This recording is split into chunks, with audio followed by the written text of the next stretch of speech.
बंदी छोड़ सतगुरु रामपाल जी परमेश्वर जी की जय हो।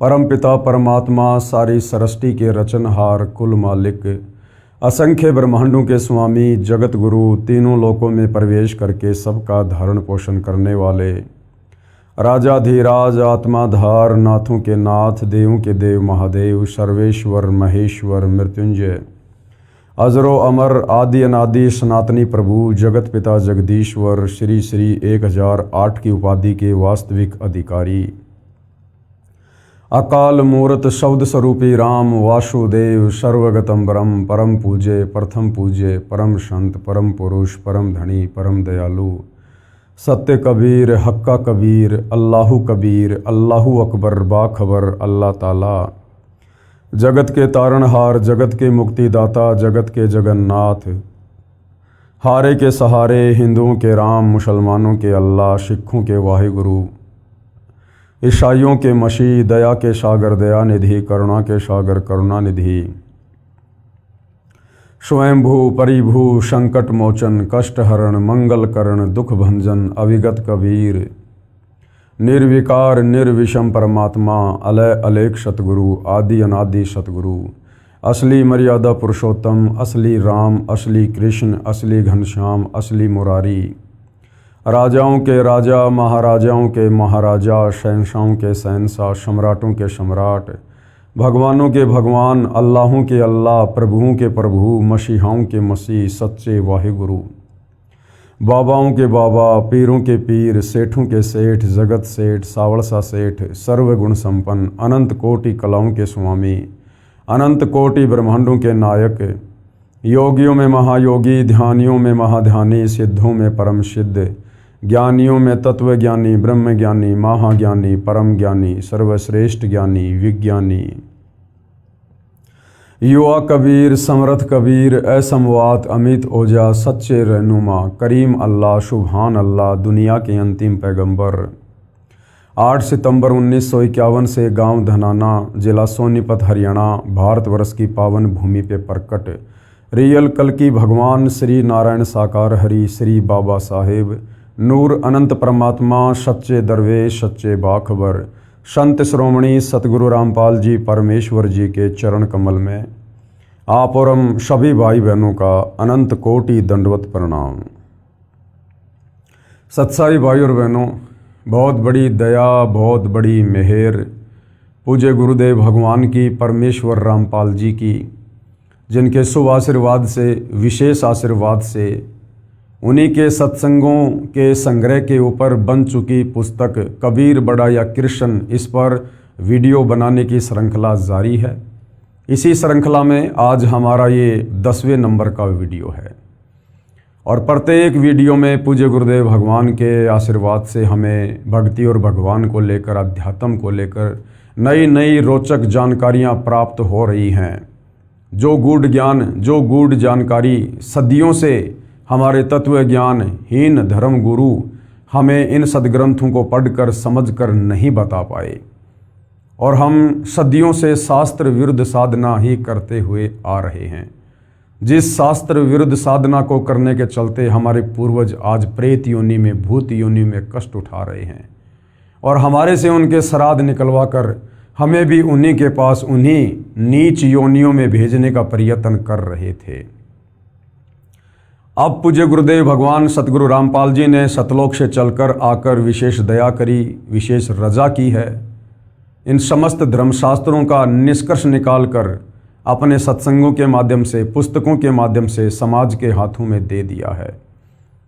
अब ये समाज के ऊपर निर्भर करता है कि समाज इस पवित्र अमृत ज्ञान को अपनी आत्मा के कल्याण हेतु किस प्रकार से उपयोग में लेता है। उसके लिए भाई और बहनों ये जानकारी आप भाई बहनों तक पहुंचाई जा रही है। तो ये जो पवित्र पुस्तक कबीर बड़ा या कृष्ण है, ये विशेषकर हिंदू धर्म के चारों वेद गीता जी और 18 पुराणों के ज्ञान से प्रमाणित है। इस पवित्र पुस्तक के तत्व ज्ञान में अमृत ज्ञान में सुई की नोक रखने जितनी कमी हिंदू धर्म का कोई भी धर्माचार्य निकालने में सक्षम नहीं है। चाहे अपनी अज्ञानता और नादानी के चलते पूरी पुस्तक को ही रिजेक्ट क्यों ना कर दे, ये अलग विषय है। बाकी इस पवित्र पुस्तक को पढ़कर ही आप असल में भक्ति और भगवान के विषय में जान सकते हैं, अपनी आत्मा के कल्याण के मार्ग पर चल सकते हैं। दूसरा, इस पृथ्वी पर कोई विकल्प शेष नहीं है। और भाइयों और बहनों, जब आप सतगुरु रामपाल जी के अमृत ज्ञान को सुनना या पढ़ना शुरू करें तो सबसे पहले सृष्टि रचना को अवश्य पढ़ें, अवश्य सुनें, अवश्य समझें, क्योंकि सृष्टि रचना को समझे बिना हम अध्यात्म को नहीं समझ पाएंगे, किसी भी धर्म ग्रंथ को नहीं समझ पाएंगे, क्योंकि सृष्टि रचना मास्टर की है। सृष्टि रचना अध्यात्म की नींव है, मूल है। उसके बाद हम धर्मशास्त्रों को पहली कक्षा के कायदे की तरह समझ पाएंगे। तो आज जो ये कृष्ण बड़ा या कबीर इस मुद्दे पर जो जनता की अदालत में, जनता की कोर्ट में मामला चल रहा है, इस पुस्तक के अंतर्गत हिंदू समाज से जुड़ी आत्माओं को समझाने के लिए जिस प्रकार सतगुरु रामपाल जी ने इस पुस्तक में एक टॉपिक ऐड किया है कि जनता की अदालत में मामला, और जनता की अदालत में जज भी जनता ही है, क्योंकि वर्तमान में जनता पढ़ी लिखी है, अपने धर्मशास्त्रों से परिचित है, आंखों देखकर निर्णय कर सकती है। मुद्दा क्या है? कबीर बड़ा या कृष्ण? सुप्रीम गॉड, सुप्रीम परमात्मा, मोक्षदायक परमात्मा, सर्व सृष्टि रचनहार कबीर परमेश्वर है या श्री कृष्ण है? तो श्री कृष्ण जी की तरफ से जनता की अदालत में जो वकील साहिबान नियुक्त हैं वे सर्व हिंदू धर्म गुरु हैं, आचार्य शंकराचार्य। और कबीर परमेश्वर जी की तरफ से जो वकील साहिबान नियुक्त हैं वे सतगुरु रामपाल जी हैं। और कृष्ण उर्फ विष्णु जी के वकीलों का दावा है कि श्री कृष्ण उर्फ विष्णु ये अजरो अमर अविनाशी सर्वेश्वर महेश्वर परमात्मा है, और हिंदू धर्म ग्रंथों में इन्हीं को सुप्रीम गॉड बताया गया है, और इनके कोई माता पिता नहीं है, और इन्हीं की भक्ति से मोक्ष होगा। दूसरी तरफ कबीर परमेश्वर जी के वकील सतगुरु रामपाल जी ने हिंदू धर्मगुरुओं के इस दावे को सरासर जनता की अदालत में हिंदू धर्म ग्रंथों का खुलासा करके ही झूठा साबित कर दिया है, और ये क्लियर कर दिया है जनता की अदालत में कि तमाम श्री कृष्ण जी के वकील अर्थात हिंदू धर्मगुरु झूठ बोल रहे हैं, इन्हें अपने ही धर्मशास्त्रों के विषय में ज्ञान नहीं है। और सतगुरु रामपाल जी ने जनता की अदालत में वेदों के रेफरेंस लिए, पवित्र गीता जी का रेफरेंस लिया और पुराणों से, और ये साबित कर दिया कि Kabir is supreme god, Kabir ही सर्व सृष्टि रचनहार है, सर्व का उत्पत्ति करता और धारण पोषण करता है।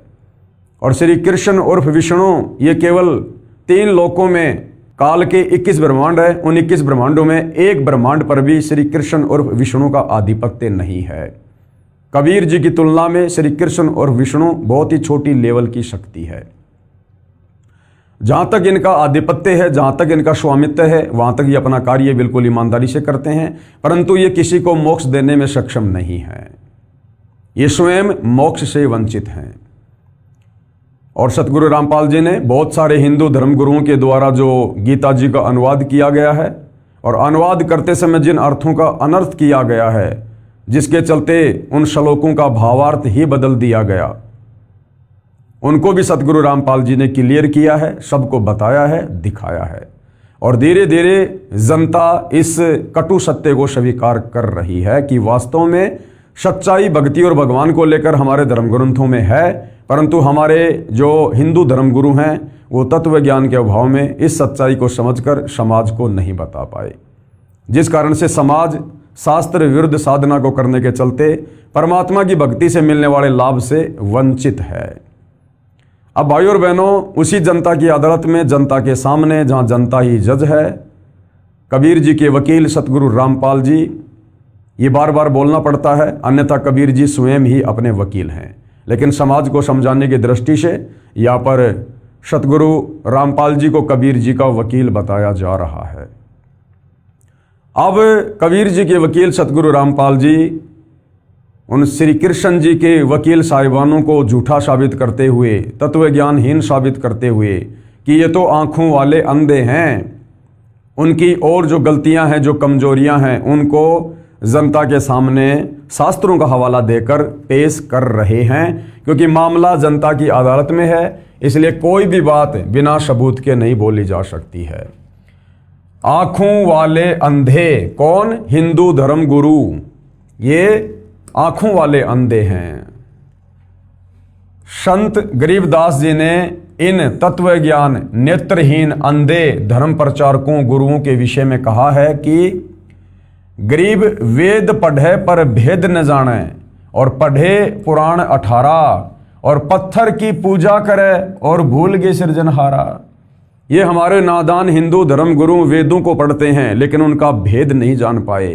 ये पुराणों को पढ़ते हैं और उसके बावजूद ये पत्थरों की पूजा करते हैं, समाज से करवा रहे हैं, जबकि वेदों में कहीं भी पत्थर पूजा के विषय में नहीं लिखा हुआ है। अर्थात ये गुरुजन चारों वेदों तथा 18 पुराणों को पढ़ते हैं परंतु गूढ़ रहस्यों को नहीं समझ सके। जो अध्यापक अपने पाठ्यक्रम यानी सिलेबस की पुस्तकों के गूढ़ ज्ञान को नहीं जानकर और पाठ्यक्रम से बाहर का यानी आउटर ज्ञान विद्यार्थियों को पढ़ाता है तो वह नालायक व्यक्ति है। इसी प्रकार ये हमारे हिंदू धर्म गुरु हम परमात्मा चाहने वाली आत्माओं को हिंदू धर्म ग्रंथों के अंदर उस पाठ्यक्रम में भक्ति और भगवान को लेकर जो लिखा है वो हमें ना बताकर हमें उन पाठ्यक्रमों के विरुद्ध, उन शास्त्रों के विरुद्ध हमें साधना बताई जा रही है, जिसको करने के चलते हम फैल होते जा रहे हैं, अर्थात मोक्ष से वंचित रहते हैं और परमेश्वर की भक्ति से मिलने वाले लाभ को प्राप्त नहीं कर पा रहे हैं। पाठ्यक्रम से बाहर का आउटर ज्ञान विद्यार्थियों को पढ़ाता है तो वो नालायक व्यक्ति है, विद्यार्थियों का जीवन नष्ट कर रहा है। यही दशा इन धर्म के नाम पर बने धर्म गुरुजनों की है। धर्म ग्रंथों को न समझकर उनसे बाहर की दंत कथा लोक वेद बता रहे हैं। संत गरीबदास जी ने फिर कहा है इन आंखों वाले अंधे धर्म गुरुओं के विषय में। आदरणीय गरीबदास जी क्या कह रहे हैं? गीता और भागवत पढ़े नहीं बूझे शब्द ठिकाने नू। गीता पढ़ते हैं, भागवत पढ़ते हैं, लेकिन जो वास्तविक ज्ञान उसमें लिखा हुआ है भक्ति को लेकर उसको नहीं बता रहे, उसको नहीं समझ पा रहे। और मन मथुरा दिल द्वारिका नगरी क्या करो बरसाने नू। मोती मुक्ता दर्शत नाही ये गुरु सब अंधरे, और देखत के तो नैन चिशम है इनका फिर्या मोतिया बिंदरे। अर्थात ये सब के सब गुरुजन श्रीमद् भगवद गीता तथा श्रीमद् भागवत सुधा सागर को पढ़ते हैं। इनको आधार बताकर जनता को ज्ञान बताते हैं कि हम जो भी ज्ञान बता रहे हैं गीता जी से बता रहे हैं, भागवत सुधा सागर से बता रहे हैं, और संस्कृत बोलते हैं, और श्रोता इनको परम विद्वान मानते हैं। गीता मनीषी की उपाधि श्रद्धालुओं ने इनको दे रखी है, परंतु इनको ग्रंथों का यथार्थ ज्ञान नहीं है। ये पढ़ते हैं गीता, इनको पता ही नहीं कि गीता का ज्ञान किस अदृश्य शक्ति ने श्री कृष्ण जी के शरीर में प्रवेश करके बोला था। गीता पढ़ते हैं परंतु नहीं बूझे शब्द ठिकाने नू, यानी जिस ठिकाने के शब्द यथार्थ नाम जाप से मोक्ष होना है उसको जानना नहीं चाहते।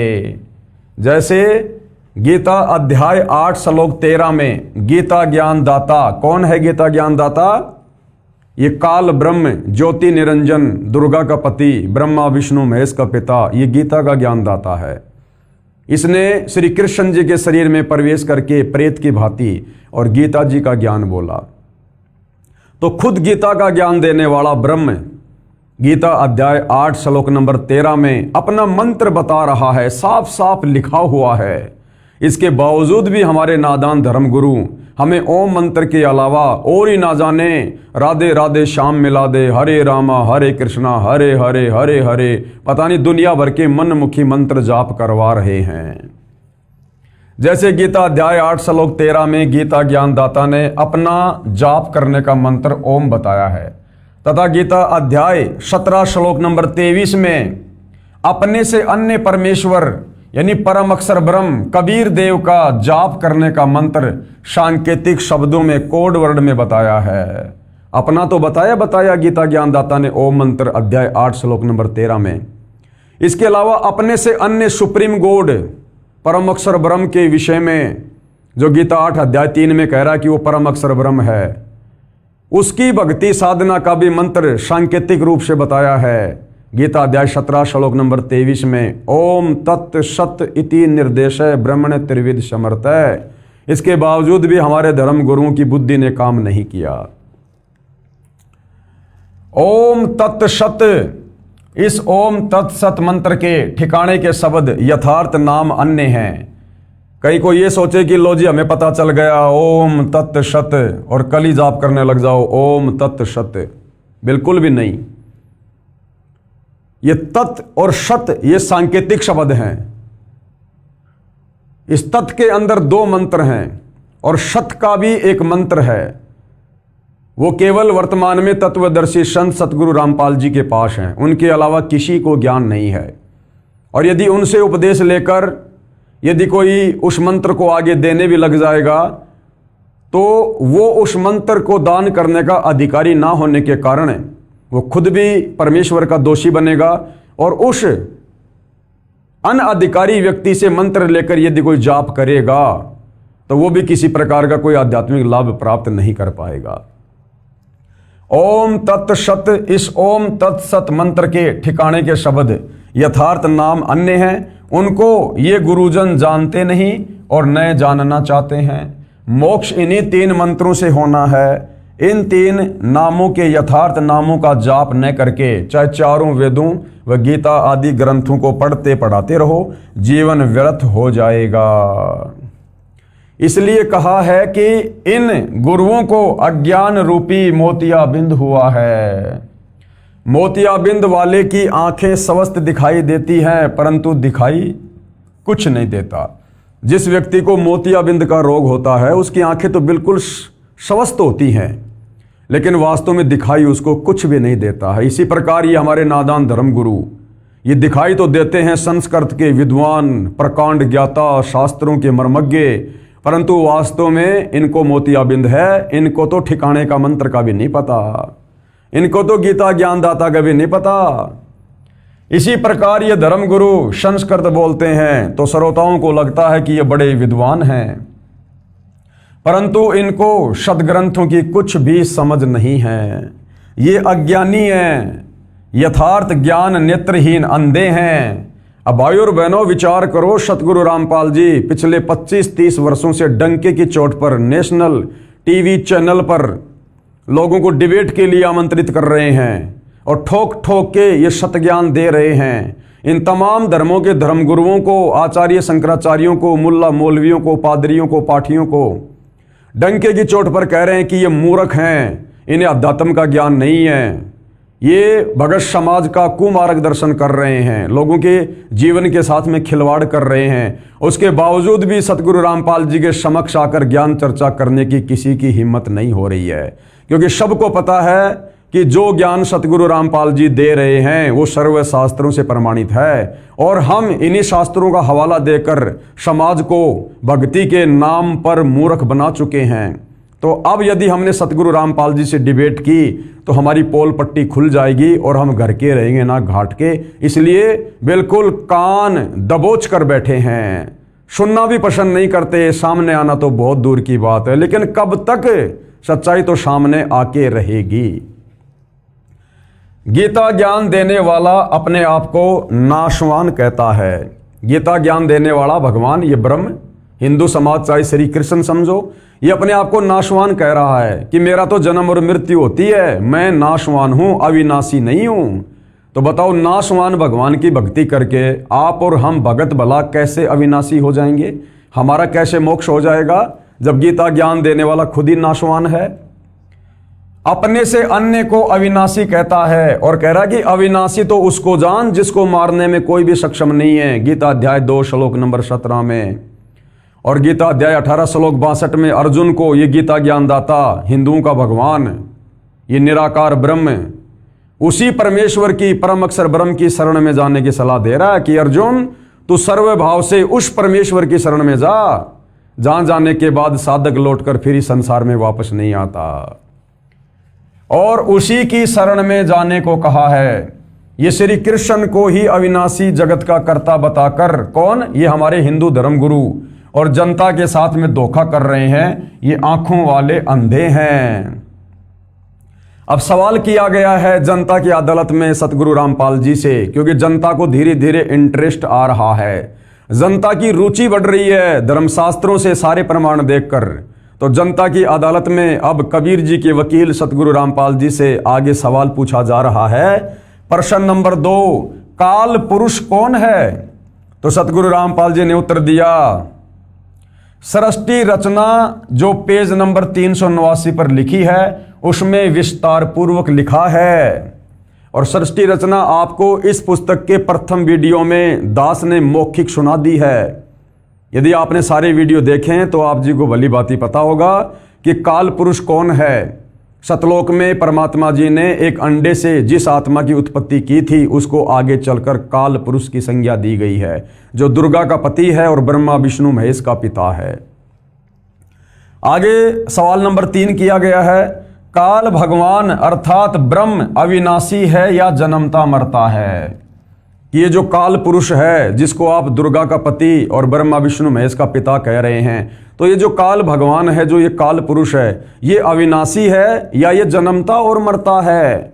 तो उत्तर जनता की अदालत में सतगुरु रामपाल जी दे रहे हैं, ये जन्मता और मरता है, ये अविनाशी नहीं है। आगे चौथा सवाल किया गया है, गीता में कहां प्रमाण है इस बात का? जनता कह रही है कि जी हमें इसका प्रमाण बताओ कि ये जो काल पुरुष है ये जन्मता और मरता है, ताकि हमें विश्वास हो इस बात का कि वास्तव में हम जिस गीता ज्ञानदाता को भगवान मानकर पूज रहे हैं वो तो खुद ही जन्म और मरण में है।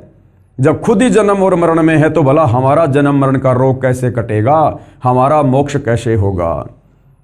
तो उत्तर दे रहे हैं कबीर जी के वकील सतगुरु रामपाल जी।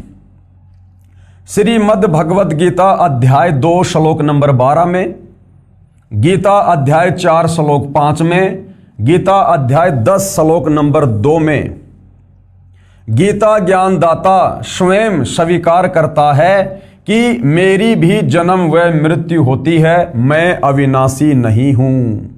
पवित्र गीता जी से ही कबीर जी के वकील सतगुरु रामपाल जी ने ये अध्याय और श्लोक बताकर क्लियर कर दिया है। ऊपर पहले आपको दिखा भी दिए गए हैं सारे श्लोक।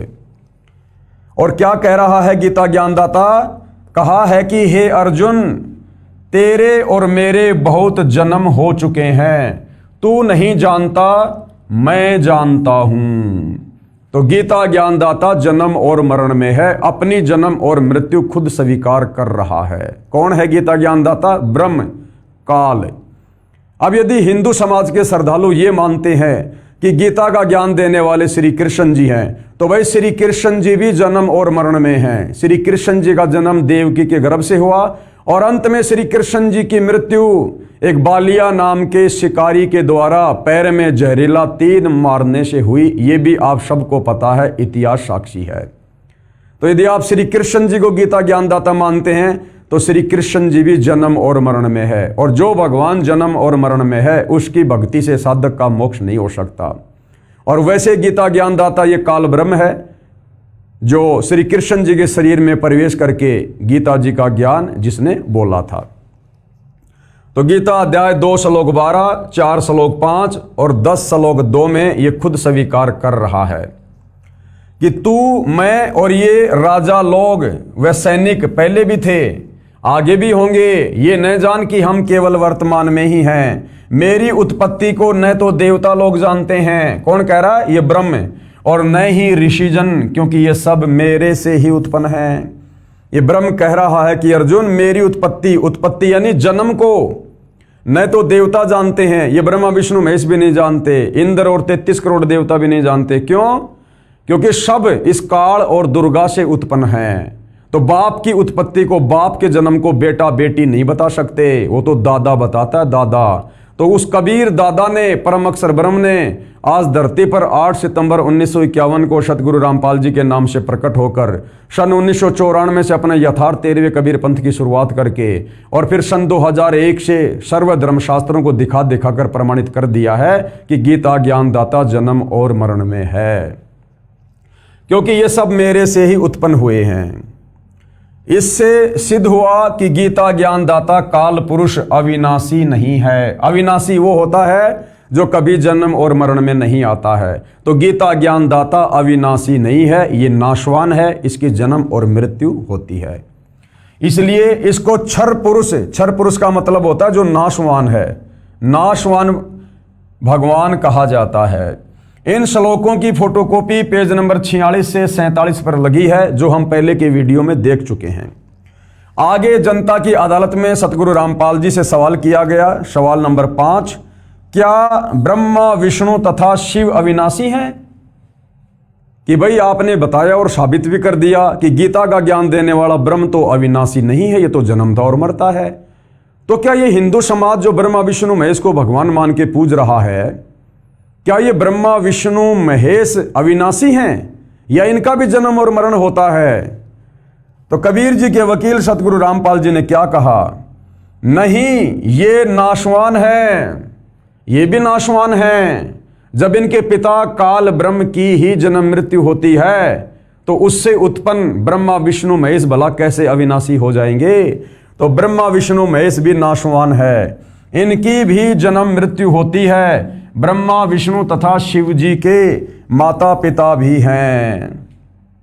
और देवी पुराण में, श्री देवी पुराण में तीसरे स्कंद में पेज नंबर 123 पर सतगुरु रामपाल जी ने पहले जनता की अदालत में प्रमाण दिखा के क्लियर कर दिया, जिसमें ब्रह्मा विष्णु महेश तीनों स्वीकार करते हैं कि हमारा तो आविर्भाव अर्थात जन्म और तिरोभाव अर्थात मृत्यु होती है, हम अविनाशी नहीं हैं। और देवी दुर्गा को ये अपनी मां कह रहे हैं, और देवी दुर्गा का पति है काल ब्रह्म। आगे जनता की अदालत में सतगुरु रामपाल जी से फिर सवाल किया गया।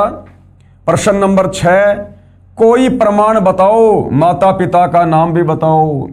अगर ब्रह्मा विष्णु महेश अविनाशी नहीं है, जन्म और मृत्यु में है, तो कोर्ट में साबित करो, हिंदू धर्मशास्त्रों से कोई प्रमाण दो। तो कबीर जी के वकील सतगुरु रामपाल जी क्या बता रहे हैं? उत्तर, श्री देवी महापुराण यानी श्री दुर्गा पुराण और गीता प्रेस गोरखपुर से प्रकाशित है, जो हिंदुओं की सबसे सर्वश्रेष्ठ और विश्वसनीय जो है ये प्रेस है, जहां से धार्मिक पुस्तकें छपती हैं। श्री देवी पुराण गीता प्रेस गोरखपुर से प्रकाशित के तीसरे स्कंद के अध्याय 4 और 5 में श्री विष्णु जी ने अपनी माता दुर्गा जी की स्तुति करते हुए कहा है कि हे मात, आप शुद्ध स्वरूपा हो, सारा संसार आपसे ही उद्भाषित हो रहा है, हम आपकी कृपा से ही विद्यमान हैं। मैं यानी विष्णु, ब्रह्मा और शंकर तो जन्मते मरते हैं। जो वहां लिखा है वही आपको यहां पर दिखाया जा रहा है, बताया जा रहा है। हमारा तो आविर्भाव यानी जन्म तथा तिरोभाव यानी मृत्यु हुआ करता है। ब्रह्मा विष्णु महेश तीनों स्वीकार कर रहे हैं। विष्णु जी कह रहे हैं कि माता जी, हमारा तो जन्म और मृत्यु हुआ करती है, हम अविनाशी नहीं हैं, खुद ही स्वीकार कर रहे हैं। और तुम ही जगत जननी और सनातनी देवी हो, यानी जितना ज्ञान ब्रह्मा विष्णु महेश को है उस आधार से वो कह रहे हैं कि हे दुर्गा माता, तुम ही जगत जननी और सनातनी देवी हो और प्रकृति देवी हो, यानी प्रकृति दुर्गा को कहते हैं। गीता अध्याय 14 श्लोक नंबर 3 से 5 में हमें यह शब्द देखने को मिलेगा, क्योंकि यहाँ पर देवी पुराण में खुद श्री विष्णु जी अपनी माता देवी दुर्गा को जो है प्रकृति कह रहे हैं।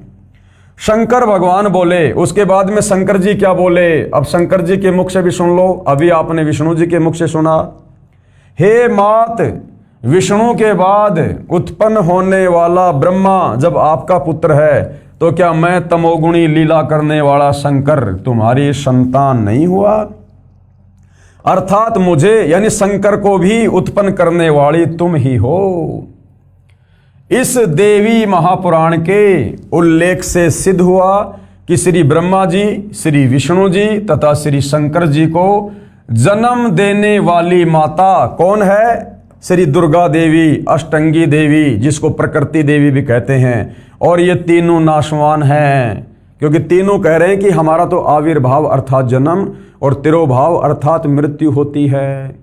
तो ऊपर तो आपको सतगुरु रामपाल जी ने अपने कर कमल से लिखा हुआ दिखाया, अब यहाँ पर आपको हिंदू धर्म ग्रंथ में लिखा हुआ दिखाया जाएगा ताकि आपको यकीन हो। पेश है श्रीमद् देवी भागवत यानी देवी पुराण के तीसरे स्कंद के अध्याय 4 से 5 से संबंधित प्रकरण की फोटोकॉपी।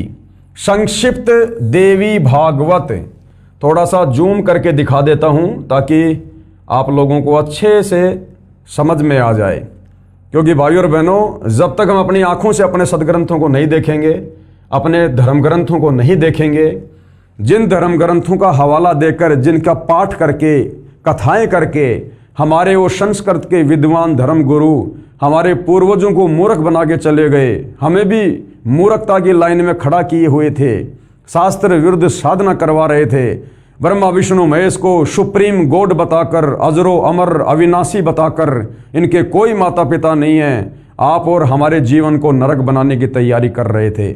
इसलिए आप और हमने इस भ्रमणा से बाहर निकलने के लिए निष्पक्ष होकर अपने सदग्रंथों का अध्ययन करना होगा। तो संक्षिप्त देवी भागवत है और यहां पर देखिएगा, सूर्य जगत को प्रकाशित करता है। ये विष्णु जी अपनी माता दुर्गा की स्तुति कर रहे हैं, तुम शुद्ध स्वरूपा हो, ये संसार सारा तुम्ही से उद्भाषित हो रहा है। मैं यानी विष्णु जी, ब्रह्मा और शंकर, हम सभी तुम्हारी कृपा से ही विद्यमान हैं। हमारा आविर्भाव और तिरोभाव हुआ करता है। आविर्भाव ये संस्कृत का शब्द है यानी जन्म, और तिरोभाव यानी मृत्यु हुआ करता है। केवल तुम ही नित्य हो, जगत जननी हो, प्रकृति और सनातनी देवी हो। भगवान शंकर बोले। उसके बाद जब विष्णु जी अपनी माता की स्तुति करके रुक गए, उसके बाद भगवान शंकर क्या बोले देवी दुर्गा को? भगवान शंकर बोले, हे देवी, यदि महाभाग विष्णु तुम्ही से प्रकट हुए हैं यानी तुम्हारे से ही उत्पन्न हुए हैं, तो उनके बाद उत्पन्न होने वाले यानी जन्म लेने वाले ब्रह्मा जी भी तुम्हारे ही बालक हुए। फिर मैं तमोगुणी लीला करने वाला शंकर क्या तुम्हारी संतान नहीं हुआ? अर्थात मुझे भी उत्पन्न करने वाले तुम ही हो। शिवे, संपूर्ण संसार की सृष्टि करने में तुम बड़ी चतुर हो। तो भाइयों और बहनों, बिल्कुल क्लियर कर दिया गया है, बिल्कुल क्लियर। हमारे हिंदू धर्म ग्रंथ श्री देवी महापुराण, इसमें बिल्कुल क्लियर लिखा हुआ है, खुद श्री विष्णु जी, शंकर जी अपनी जन्म और मृत्यु स्वीकार कर रहे हैं और देवी दुर्गा को अपनी माता कहकर संबोधित कर रहे हैं और कह रहे हमारा तो आविर्भाव यानी जन्म और तिरोभाव यानी मृत्यु हुआ करती है। अरे बताओ फिर, हाथ कंगन को आरसी क्या, पढ़े लिखे को फारसी क्या? अरे भक्ति का आधार क्या है? हमारे धर्म ग्रंथ, और इन्हीं धर्म ग्रंथों में हमारे उन भगवानों के विषय में लिखा हुआ है, तो हमें इन्हें स्वीकार करना पड़ेगा। यदि हम भगवान चाहते हैं, मोक्ष चाहते हैं, यदि काल के इस कोल्लों में ही यहाँ पर गधे कुत्ते सुअर बनना चाहते हैं तो भले मत मानो, फिर बात अलग है। लेकिन परमात्मा चाहने वाली आत्माओं ने तो इस सच्चाई को सुनकर, देखकर स्वीकार कर लेना चाहिए।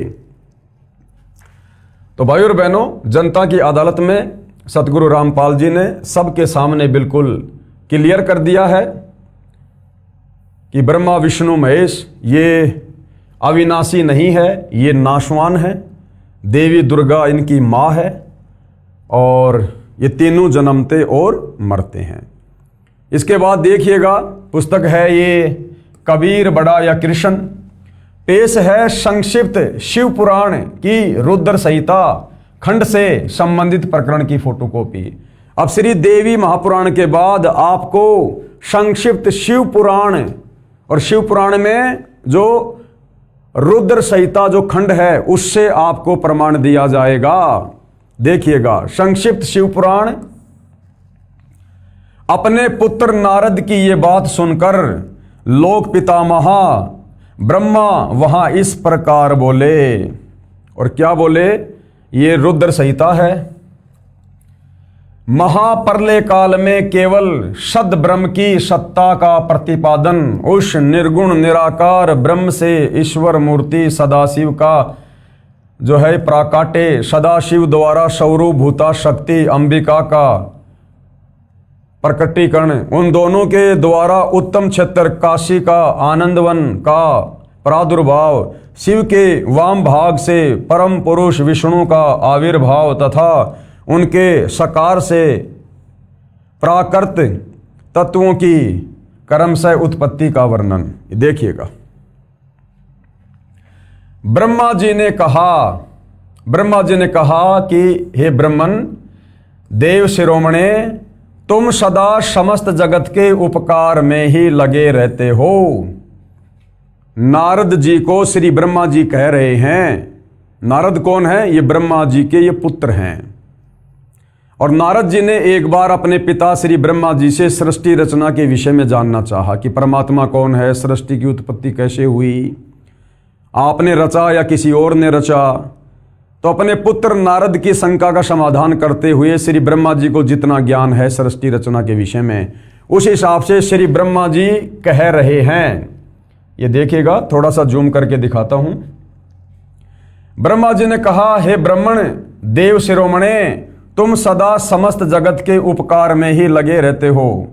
तुमने लोगों के हित की कामना से ये बहुत उत्तम बात पूछी है, जिसके सुनने से संपूर्ण लोगों के समस्त पापों का क्षय हो जाता है। उस अनामय शिव तत्व का मैं तुमसे वर्णन करता हूं। अब ब्रह्मा जी की जानकारी केवल इस काल तक है। ये काल को ही जो है अनामय परमात्मा कह रहा है। शिव तत्व का स्वरूप बड़ा ही उत्कृष्ट और अद्भुत है। जिस समय समस्त चराचर जगत नष्ट हो गया था, सर्वत्र केवल अंधकार ही अंधकार था। न सूर्य दिखाई देते थे, न चंद्रमा, और अनन्य ग्रहों और नक्षत्रों का भी पता नहीं था। न दिन होता था न रात। अग्नि, पृथ्वी, वायु और जल की भी सत्ता नहीं थी। और प्रधान तत्व प्रकृति से रहित शून्य आकाश मात्र शेष था। दूसरे किसी तेज की उपलब्धि नहीं होती थी। अदृष्ट आदि का भी अस्तित्व नहीं था। शब्द और स्पर्श भी साथ छोड़ चुके थे। गंध और रूप की भी अभिव्यक्ति नहीं होती थी। रस का भी अभाव हो गया था। दिशाओं का भी भान नहीं होता था। इस प्रकार सब और निरंतर सूची भेद घोर अंधकार फैला हुआ था। उस समय तत्सद ब्रह्म इस श्रुति में जो सत्य सुना जाता है एकमात्र वही शेष था, यानी वो एकमात्र परमात्मा ही शेष था। ब्रह्मा जी सृष्टि रचना सुना रहे हैं आदि अधूरी। कुछ तो कबीर परमात्मा से सुनी और कुछ चारों वेदों को पढ़ा, तो गोल मोल करके नारद जी को सृष्टि रचना का ज्ञान दे रहे हैं। जब यह वह ऐसा जो इत्यादि रूप से निर्दिष्ट होने वाला भावात्मक जगत नहीं था, उस समय एकमात्र वह सत्य ही शेष था, जिसे योगी जन अपने हृदय काश के भीतर निरंतर देखते हैं। वह सतत्व मन का विषय नहीं है, वाणी की भी वहां तक कभी। यानी ब्रह्मा जी अपने हिसाब से जैसा इनको टूटा फूटा ज्ञान था सृष्टि रचना के विषय में, और अपने पुत्र नारद जी का शंका समाधान कर रहे हैं। लेकिन भाई और बहनों, इसको पढ़कर आपने देख लिया होगा कौन सी शंका का समाधान हो गया। अटपट कर दी, सिकलीव सुना दी। श्री ब्रह्मा जी, श्री विष्णु जी तथा श्री शिव जी का पिता कौन है? अब देखिएगा आगे और पढ़िएगा और क्या बता रहे हैं। ये संक्षिप्त शिव पुराण वही ये प्रकरण है। पहुंच नहीं होती थी। वह नाम तथा रूप रंग से भी शून्य है। वह न स्थूल है, न कृश है, न हश्व है, न दीर्घ तथा न लघु है, न गुरु। उसमें न कभी वृद्धि होती है न हास होता है। श्रुति भी उसके विषय में चकित भाव से है। इतना ही कहती है, अर्थात उसकी सत्ता मात्र का ही निरूपण कर पाती है। ये विशेषकर उस काल का वर्णन कर रहा है। उसका कोई विशेष विवरण देने में असमर्थ हो जाती है। वह सत्य ज्ञान स्वरूप अनंत परमानंदमय परम ज्योति स्वरूप अप्रमेय आधार रहित निर्विकार निराकार निर्गुण योगी गम्य सर्वव्यापी सबका एकमात्र कारण निर्विकल्प निरारंभ माया शून्य उपद्रव रहित अद्वितीय अनादि अनंत संकोच विकास से शून्य तथा चिंतनमय है। जिस पर ब्रह्म के विषय में ज्ञान और अज्ञान से पूर्ण उक्तियों द्वारा इस प्रकार ऊपर बताए अनुसार विकल्प किए जाते हैं। उसने कुछ काल के बाद सृष्टि का समय आने पर द्वितीय की इच्छा प्रकट की। उसके भीतर से एक से अनेक होने का संकल्प उदित हुआ।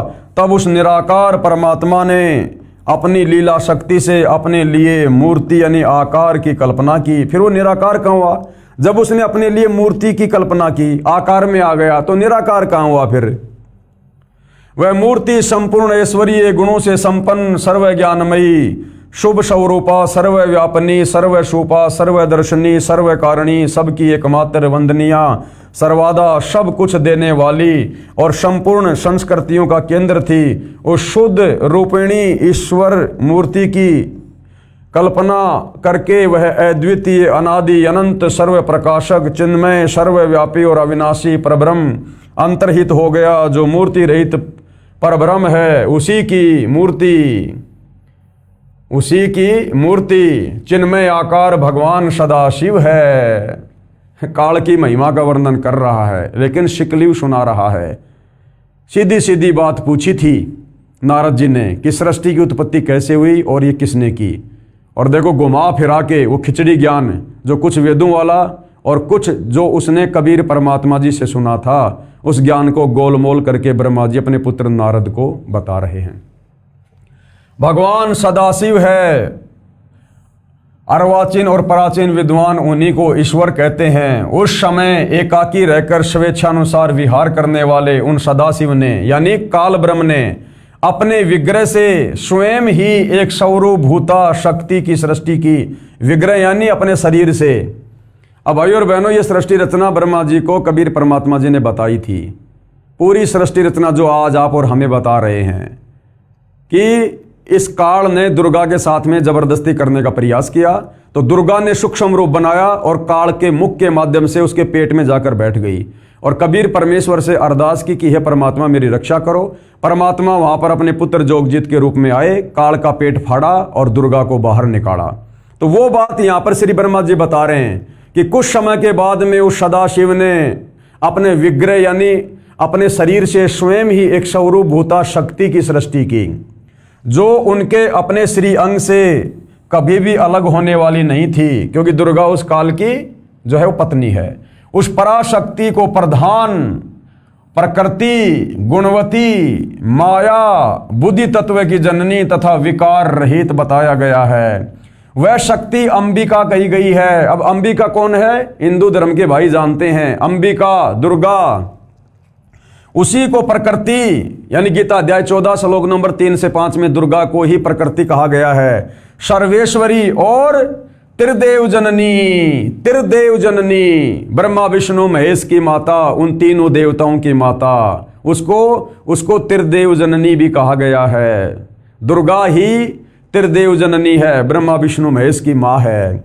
नित्य और मूल कारणा भी कहते हैं। सदाशिव द्वारा यानी काल के द्वारा प्रकट की गई उस शक्ति के 8 भुजाएं हैं। वह 8 भुजा किसके हैं? दुर्गा के।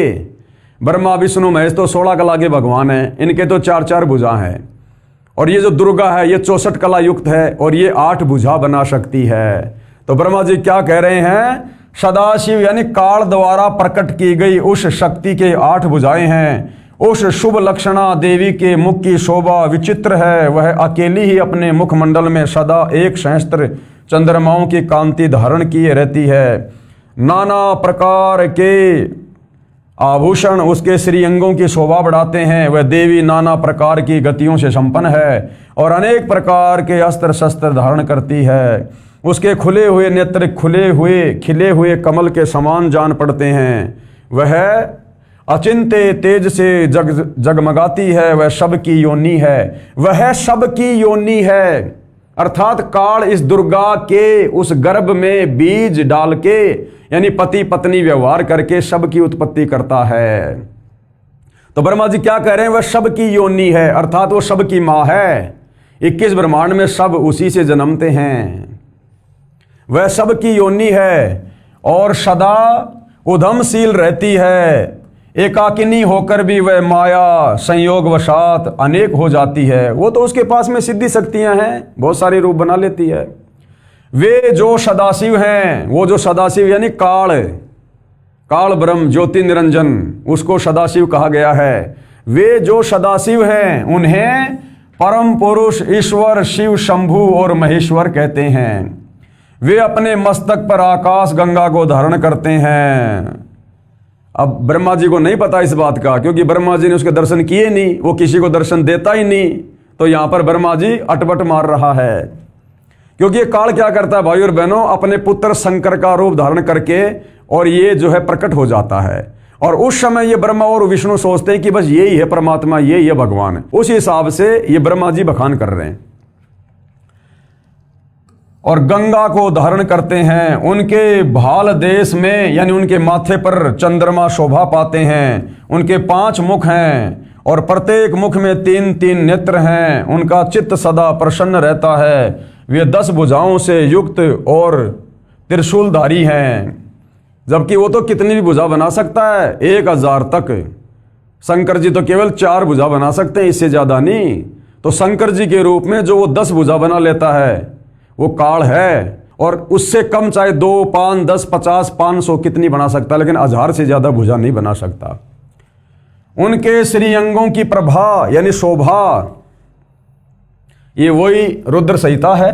उनके श्रीअंगों की शोभा कपूर के समान श्वेत गौर है। वे अपने सारे अंगों में भस्म रमाए रहते हैं। उन काल रूपी ब्रह्म ने, देखो नाम बता दिया ब्रह्मा ने, उन काल रूपी ब्रह्म ने एक ही समय शक्ति के साथ यानी देवी दुर्गा के साथ शिवलोक नामक क्षेत्र का निर्माण किया था। शिवलोक नामक क्षेत्र का निर्माण यानी 3 जो क्षेत्र बना रखे हैं, रजोगुण, शतोगुण और तमोगुण, जहां पर वो अपने 3 पुत्रों की उत्पत्ति करता है। एक ही समय शक्ति के साथ, ये जो नाथ शब्द है ये गलती से प्रिंट है, ये नाथ की जगह साथ है। शिवलोक नामक क्षेत्र का निर्माण किया था। उस उत्तम क्षेत्र को ही काशी कहते हैं। ये बनारस वाली काशी नहीं, ऊपर के उस ब्रह्मलोक की बात हो रही है। वह परम निर्वाण या मोक्ष का स्थान है जो सबके ऊपर विराजमान है। वे प्रिया और प्रियतम शक्ति और शिव, प्रिया और प्रियतम रूप, शक्ति यानी दुर्गा और शिव यानी वो काल जो परमानंद रूप है, उस मनोरम क्षेत्र में नित्य निवास करते हैं। काल और दुर्गा वहां पर रहते हैं। काशी पूरी परमानंद रूपणी है। मुने यानी ब्रह्मा जी कह रहे हैं कि हे नारद जी, शिव और शिवाने यानी काल और उस दुर्गा ने प्रलय काल में भी कभी उस क्षेत्र को अपने सानिध्य से मुक्त नहीं किया। यानी जब एक ब्रह्मांड की यहां पर जब ये नष्ट हो जाता है तो भी उस क्षेत्र को वो नहीं छोड़ते हैं। इसलिए विद्वान पुरुष उसे अविमुक्त क्षेत्र के नाम से भी जानते हैं। वह क्षेत्र आनंद का हेतु है। इसलिए पिनाकधारी शिव ने पहले उसका नाम आनंदवन रखा, उसके बाद वह अविमुक्त के नाम से प्रसिद्ध हुआ।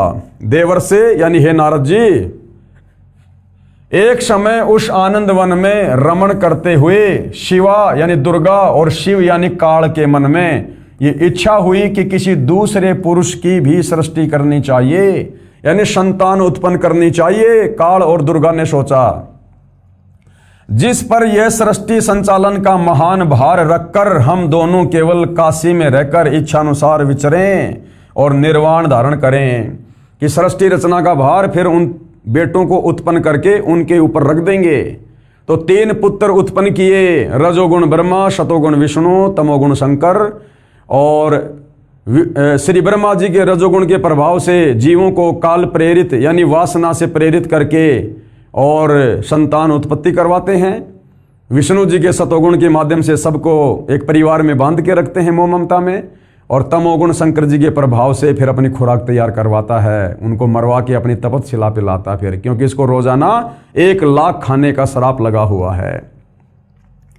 वही पुरुष हमारे अनुग्रह से सदा सबकी सृष्टि करे, पालन करे और वही अंत में सबका संहार भी करे। यह चित्त एक समुद्र के समान है, इसमें चिंता की उताल तरंगे उठ उठकर इसे चंचल बनाए। ये देखिएगा, ये जो शिव रूप में है, ये कौन है? ये काल है, ये शिव रूप में। और ये इसकी पत्नी दुर्गा है। ये जहां हमारी मनोवर्ती सब ओर से सिमट कर इसी में लगी हुई है तथा जिसके बाहर का जगत चिंता से आतुर प्रतीत होता है, ऐसा निश्चय करके शक्ति सहित यानी उस दुर्गा के साथ सर्वव्यापी परमेश्वर शिव ने यानी काल ने अपने वाम भाग के 10वें अंग पर अमृत मल दिया, यानी दुर्गा के साथ में पति पत्नी व्यवहार किया। फिर तो वहां से एक पुरुष प्रकट हुआ, यानी एक संतान की उत्पत्ति हुई जो तीनों लोकों में सबसे अधिक सुंदर था, वह शांत था, उसमें शतोगुण की अधिकता थी, यानी विष्णु जी की उत्पत्ति की, तथा वह गंभीरता का अथाह सागर था। मुने क्षमा शिव ने कहा, वत्स व्यापक होने के कारण, शिव यानी काल ने कहा कि व्यापक यानी युवा होने के कारण तुम्हारा विष्णु नाम विख्यात हुआ। ये संक्षिप्त शिव पुराण ब्रह्मा जी खुद अपने मुख कमल से अपने बेटे नारद को बता रहे हैं कि श्री विष्णु जी की उत्पत्ति उस काल और दुर्गा से, शिव और शिवा से, इस प्रकार से विष्णु जी का जन्म हुआ, विष्णु जी की उत्पत्ति हुई दुर्गा और काल के पति पत्नी व्यवहार से। भाई और बहनों, हम हिंदुओं के धर्म ग्रंथ हैं, मानना पड़ेगा क्योंकि सच्चाई लिखी हुई है। आगे देखिएगा, रुद्र संहिता, भगवान विष्णु की नाभि से कमल का प्रादुर्भाव, ये बहुत सारे वर्णन है। यहां देखिए, ब्रह्मा जी कहते हैं देवर से, यानी हे नारद जी, तत्पश्चात यानी उसके बाद कल्याणकारी परमेश्वर शांब सदाशिव ने, यानी उस काल ब्रह्म ने पूर्ववत प्रयत्न करके, यानी जैसे दुर्गा के साथ में पहले पति पत्नी व्यवहार करके विष्णु की उत्पत्ति की थी, वैसे ही पूर्ववत प्रयत्न करके मुझे अपने दाहिने अंग से उत्पन्न किया, यानी मेरा जन्म हुआ। कौन कह रहा है? ब्रह्मा जी, यानी इनका जन्म हुआ है, और जन्म है तो वो मरता भी है। मुने यानी नारद जी, उन महेश्वर ने यानी उस काल ने मुझे तुरंत ही अपनी माया से मोहित करके नारायण देव की नाभि कमल में डाल दिया और लीला पूर्वक मुझे वहां से प्रकट किया। इस प्रकार उस कमल से पुत्र के रूप में मुझ हिरण्यक गर्भ का जन्म हुआ। हिरण्यक गर्भ यानी मुझ ब्रह्मा का जन्म हुआ। तो विष्णु जी का भी जन्म काल और दुर्गा से, ब्रह्मा जी का भी जन्म काल और दुर्गा से। ये संक्षिप्त शिव पुराण है भाई और बहनों, हम हिंदुओं का सर्वश्रेष्ठ ग्रंथ है, कोई इसको नकार नहीं सकता है। आगे देखिएगा, इस प्रकार ब्रह्मा विष्णु तथा रुद्र इन तीन देवताओं में गुण है, यानी श्री ब्रह्मा जी में रजोगुण है, श्री विष्णु जी में सतोगुण और रुद्र यानी श्री शंकर जी में तमोगुण है। परंतु शिव, ये शिव कौन है? ये इनका पिता काल ब्रह्म है। ये गुणातीत माने जाते हैं, ये इनसे अलग रहता है और इन तीनों पुत्रों को एक एक गुण से युक्त करके अपना कार्य करवा रहा है। जीवों की उत्पत्ति, जीवों का पालन पोषण और अंत में उनकी मृत्यु शंकर जी से। तो भाई और बहनों, रुद्र संहिता ने बिल्कुल क्लियर कर दिया है श्री संक्षिप्त शिव पुराण में। अब देखिएगा सतगुरु रामपाल जी क्या बता रहे हैं। श्री शंकर जी भी शिव यानी काल ब्रह्म तथा शिवा यानी देवी दुर्गा का पुत्र है। श्री शिव महापुराण के विद्वेश्वर संहिता के प्रथम खंड अध्याय 6 से 10 में प्रमाण है। अब श्री ब्रह्मा श्री विष्णु की उत्पत्ति शिवा और शिव से यानी काल और दुर्गा से आपने देख लिया है शिव पुराण में। अब शंकर जी की उत्पत्ति भी उन्हीं से हुई है, इसका प्रमाण भी आपको दिया जा रहा है। कहां है? श्री शिव महापुराण के विद्वेश्वर संहिता के प्रथम खंड अध्याय 6 से 10 में। पहले आपको सतगुरु रामपाल जी लिखकर क्या लिखा हुआ है वो समझा रहे हैं, फिर आपको फोटोकॉपी दिखाई जाएगी। एक समय श्री ब्रह्मा जी तथा श्री विष्णु जी का इस बात पर युद्ध हो गया कि श्री ब्रह्मा जी ने कहा, मैं तेरा पिता हूं क्योंकि ये संसार मेरे से उत्पन्न हुआ है, मैं प्रजापति हूं। विष्णु जी ने कहा कि मैं तेरा पिता हूं, तू मेरे नाभि कमल से उत्पन्न हुआ है। अब जिन भगवानों को हम अजरो अमर मान के, सर्वेश्वर महेश्वर मान के, जिनकी हम पूजा करते थे, भक्ति करते थे कि मोक्ष होगा, सद्बुद्धि आएगी, परिवार में शांति होगी, दुनिया में भाईचारा बढ़ेगा, अब इन भगवानों की हालत देख लो। एक समय श्री ब्रह्मा जी और श्री विष्णु जी का आपस में भयंकर युद्ध हो गया। ब्रह्मा जी बोले मैं तेरा बाप हूं और विष्णु जी बोले मैं तेरा बाप हूं, मैं तेरा पिता। इसी बात को लेकर इन दोनों में युद्ध हो गया, झगड़ा हो गया तगड़े वाला।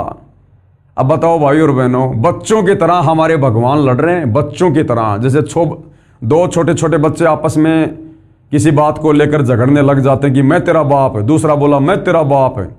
फिर कोई व्यक्ति उनका समझौता करवाता तो क्या कहते हैं, ये मेरे को पहले बोला कि मैं तेरा बाप, फिर मैंने बोला कि मैं तेरा बाप। तो जिन भगवानों को हम लोग भगवान मान के और पूजा कर रहे थे कि हमारा कल्याण होगा, हमें सद्बुद्धि आएगी, अब बताओ इन लड़ाई झगड़ा करने वाले भगवानों की भक्ति करके हमारे अंदर भी वही गुण आएंगे? क्या खाक मुक्ति होगी हमारी? विष्णु जी ने कहा कि मैं तेरा पिता हूं, तू मेरे नाभि कमल से उत्पन्न हुआ है, और दोनों एक दूसरे को मारने के लिए तत्पर हो गए। उसी समय सदाशिव अर्थात काल ब्रह्म ने उन दोनों के बीच में एक सफेद रंग का एक प्रकाशमय स्तंभ खड़ा कर दिया। अब उस काल ने देखा कि ये मेरे बेटे आपस में लड़ रहे हैं, अगर ये आपस में लड़ेंगे मरेंगे तो मेरे सृष्टि की रचना कौन करेगा, जीवों की उत्पत्ति कौन करेगा? और प्रतिदिन मुझे जो 1,00,000 मानव शरीरधारी आत्माओं के सूक्ष्म शरीर से निकली वासना खाने का श्राप लगा हुआ है, तो मेरे भोजन का क्या होगा अगर मेरे पुत्र इसी प्रकार से आपस में लड़ते रहे? तो इनका झगड़ा शांत करवाने के लिए इस काल ने क्या किया, शिव जी का रूप बनाकर और उन दोनों के सामने वहां प्रकट हो जाता है। पहले उसने एक वो खंबा प्रकट किया, लंबा सारा स्तंभ। ये श्री ब्रह्मा और विष्णु जी आपस में लड़ाई झगड़ा तो भूल गए और उस स्तंभ को ऊपर से लेकर नीचे तक देखने लग गए कि ये क्या है।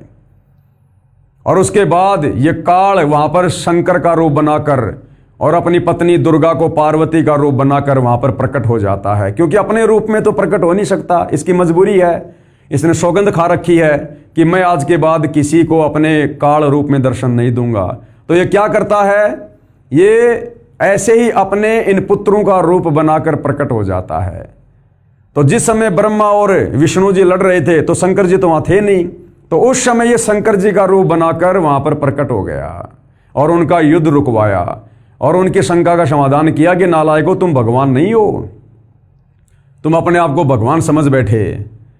अब इस बात को लेकर अब ब्रह्मा और विष्णु जी समझ नहीं पाए। उन्होंने सोचा कि हमारा तीसरे नंबर का भाई शंकर जी होगा, उन्हें नहीं पता कि शंकर के रूप में काल है। तो इस प्रकार से ब्रह्मा और विष्णु ने शंकर जी को भगवान बताना शुरू कर दिया। फिर नीचे आप और हमारे जैसे विद्वानों ने शंकर जी की पूजा कर दी कि ये भगवान है, महेश्वर है, अजरो अमर है, सब कुछ है। ऐसे भाई और बहनों ये काल सबको भ्रमित रखता है। तो क्या किया, दोनों एक दूसरे को मारने के लिए तैयार हो गए। उसी समय सदाशिव यानी ये काल अर्थात काल ब्रह्म ने उन दोनों के बीच में एक सफेद रंग का एक प्रकाशमय स्तंभ खड़ा कर दिया, एक खंबा खड़ा कर दिया उन दोनों के बीच में युद्ध को रुकवाने के लिए।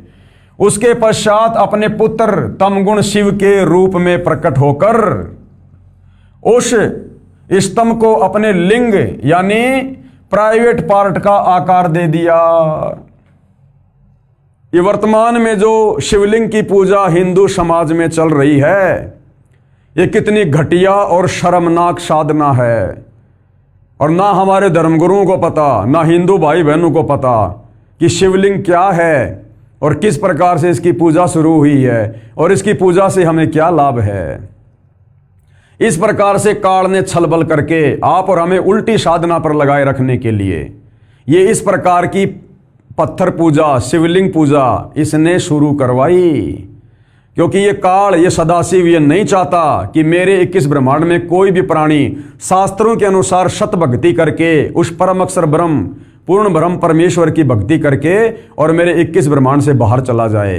क्योंकि यदि सारे प्राणी शास्त्र अनुकूल साधना करके 21 ब्रह्मांड से बाहर शतलोक में चले गए तो फिर इसके भोजन का क्या होगा। ये आलू टमाटर की सब्जी नहीं खाता, इसको परमात्मा ने प्रतिदिन 1,00,000 मानव शरीरधारी आत्माओं के सूक्ष्म शरीर से निकली वासना को, गंध को खाने का श्राप दिया है।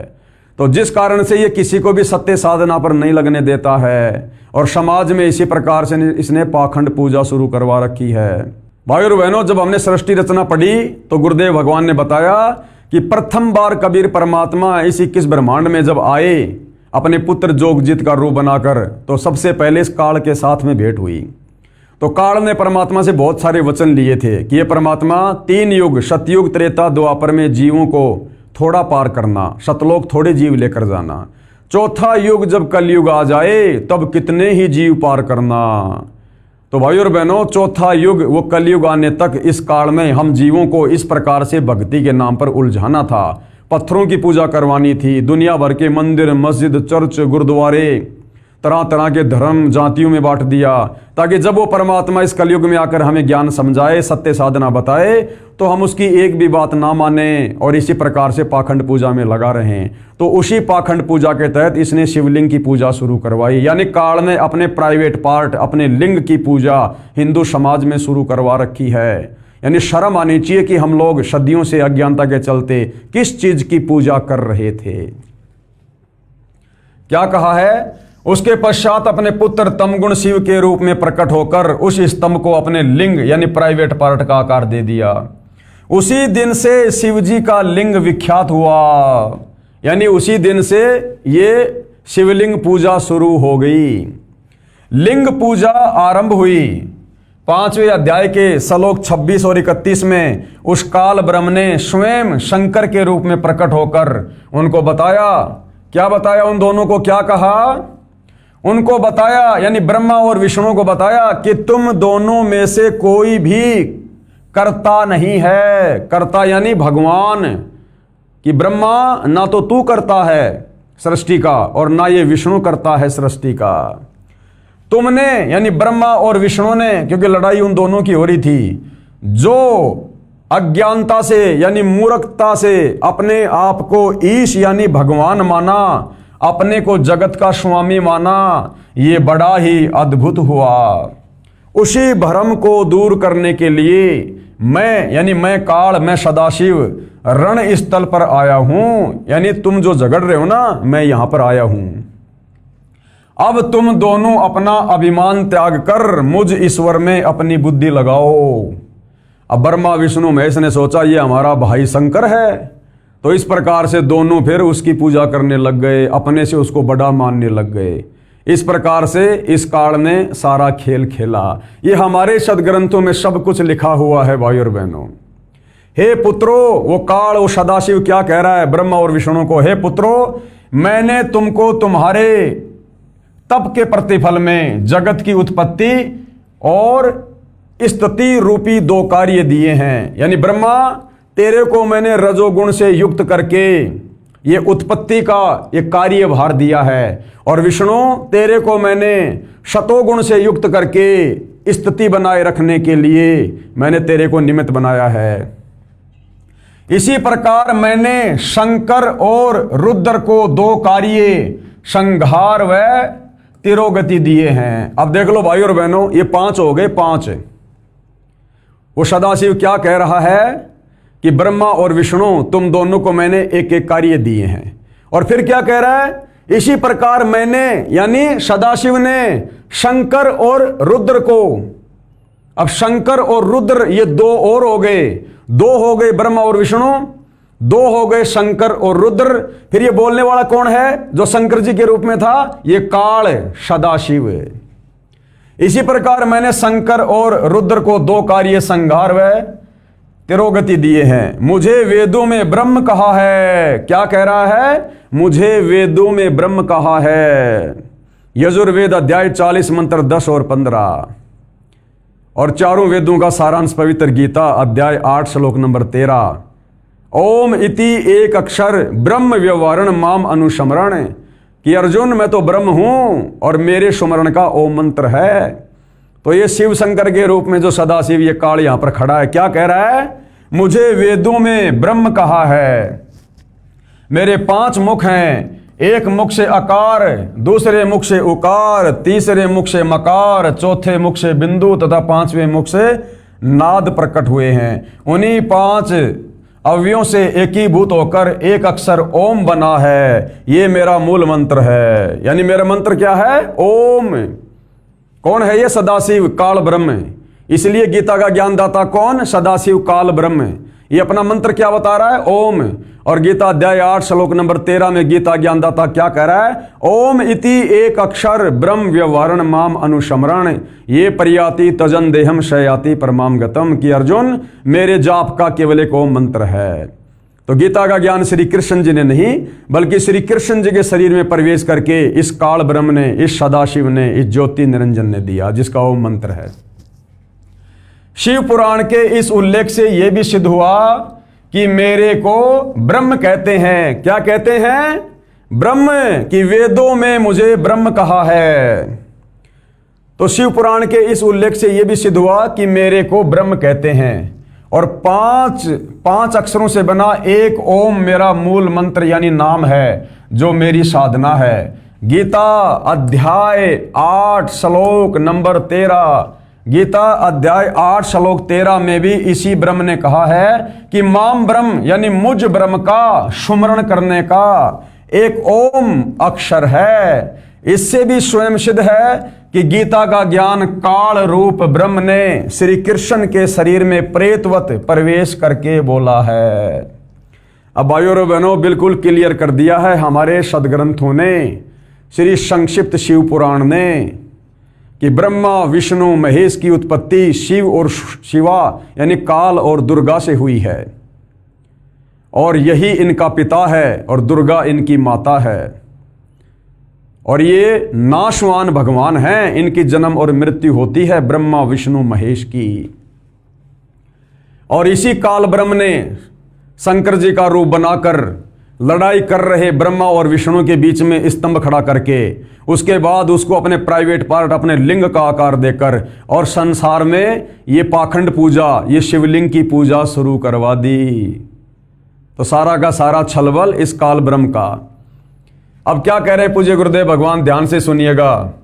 अब जनता की अदालत में सतगुरु रामपाल जी हिंदू समाज को क्या बता रहे हैं? लिंग व लिंगी की पूजा करने को कहना, लिंग और लिंगी की पूजा करने को कहना। भाइयों और बहनों, जितने भी शिवालय हैं आप उनमें ध्यान से देखना, वो जो गोलसा जो वो पत्थर है जिसको शिवलिंग कहते हैं, वो इस काल ब्रह्म का ये प्राइवेट पार्ट है, यानी उस आकार का है। और वो जो शिवलिंग है वो जहां पर रखा हुआ है, वो आप ध्यान से देखना, वो स्त्री इंद्री यानी योनि के चित्र की भांति आपको दिखाई देगा। तो इस काल ने लिंग और लिंगी की पूजा इस जगत में पाखंड फैलाने के लिए, आत्माओं को भ्रमित करने के लिए, भटकाने के लिए शास्त्र विरुद्ध साधना के तहत शुरू करवा रखी है। इसको एक प्रकार से बेशरम साधना, बेशरम पूजा कह सकते हैं। लेकिन ये बेशरम पूजा हिंदू समाज क्यों कर रहा है? क्योंकि हिंदू समाज अभी अपने पवित्र ग्रंथों से परिचित नहीं है। हमारे नादान धर्म गुरुओं ने तत्व ज्ञान के अभाव में इस भेद को, इस रहस्य को जाना नहीं, और जैसा उनको समझ में आया बेचारे हमारे अनपढ़ पूर्वजों को बता दिया, और उन पूर्वजों की देखा देखी आप और हमने उस साधना को करना शुरू कर दिया। ये साधना सभ्य समाज के विरुद्ध है।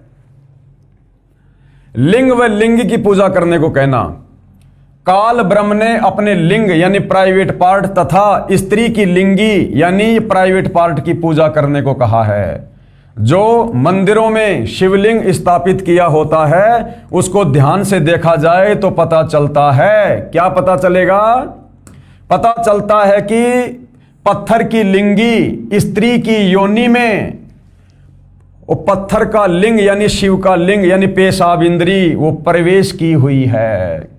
श्री शिव पुराण के विद्वेश्वर संहिता के खंड 1 अध्याय 5 श्लोक 26 से 31 तथा अध्याय 9 श्लोक 40 और 46 में प्रमाण है। इनकी फोटोकॉपी आगे लगाई है, वहां पर अवश्य पढ़िए और विचार करें कि यह कितनी बेशर्मी की बात है। सतगुरु रामपाल जी क्या कह रहे हैं जनता की अदालत में कि विचार करो, ये जो शिवलिंग की पूजा हिंदू समाज कर रहा है ये कितनी बेशर्मी की बात है। लिंग की पूजा हो रही है, होनी चाहिए परमात्मा की पूजा। ये कितना अभद्र मजाक इस काल ब्रह्म ने किया। ब्रह्मा तथा विष्णु से कहा कि तुम इस मेरे लिंग व लिंगी यानी स्त्री योनि की पूजा करो। अब बताओ भाइयों और बहनों, ब्रह्मा विष्णु महेश पूजा कर रहे हैं स्त्री इंद्री और पुरुष इंद्री की, लिंग और लिंगी की, और हम पूजा कर रहे हैं ब्रह्मा विष्णु महेश की। पेश है श्री वेंकटेश्वर प्रेस मुंबई से प्रकाशित संस्कृत हिंदी अनुवाद वाली शिव महापुराण, इसके विद्वेश्वर संहिता खंड के अध्याय 5, 6, 7, 8, 9 तथा 10 से संबंधित प्रकरण की फोटोकॉपी जनता की अदालत में कबीर जी के वकील सतगुरु रामपाल जी के द्वारा जो बातें बताई जा रही हैं, जो पाखंड पूजा हिंदू समाज में फैली हुई है, उसके विषय में सारे प्रमाण खोल कर दिखाए जा रहे हैं और शिक्षित जनता अपनी आंखों से सर्व प्रमाण देखकर सच्चाई को स्वीकार कर रही है। तो यहां पर भाइयों और बहनों, पूरा का पूरा ये पेज यहां पर लिखा हुआ है, दिया हुआ है, और क्या कुछ कहा है।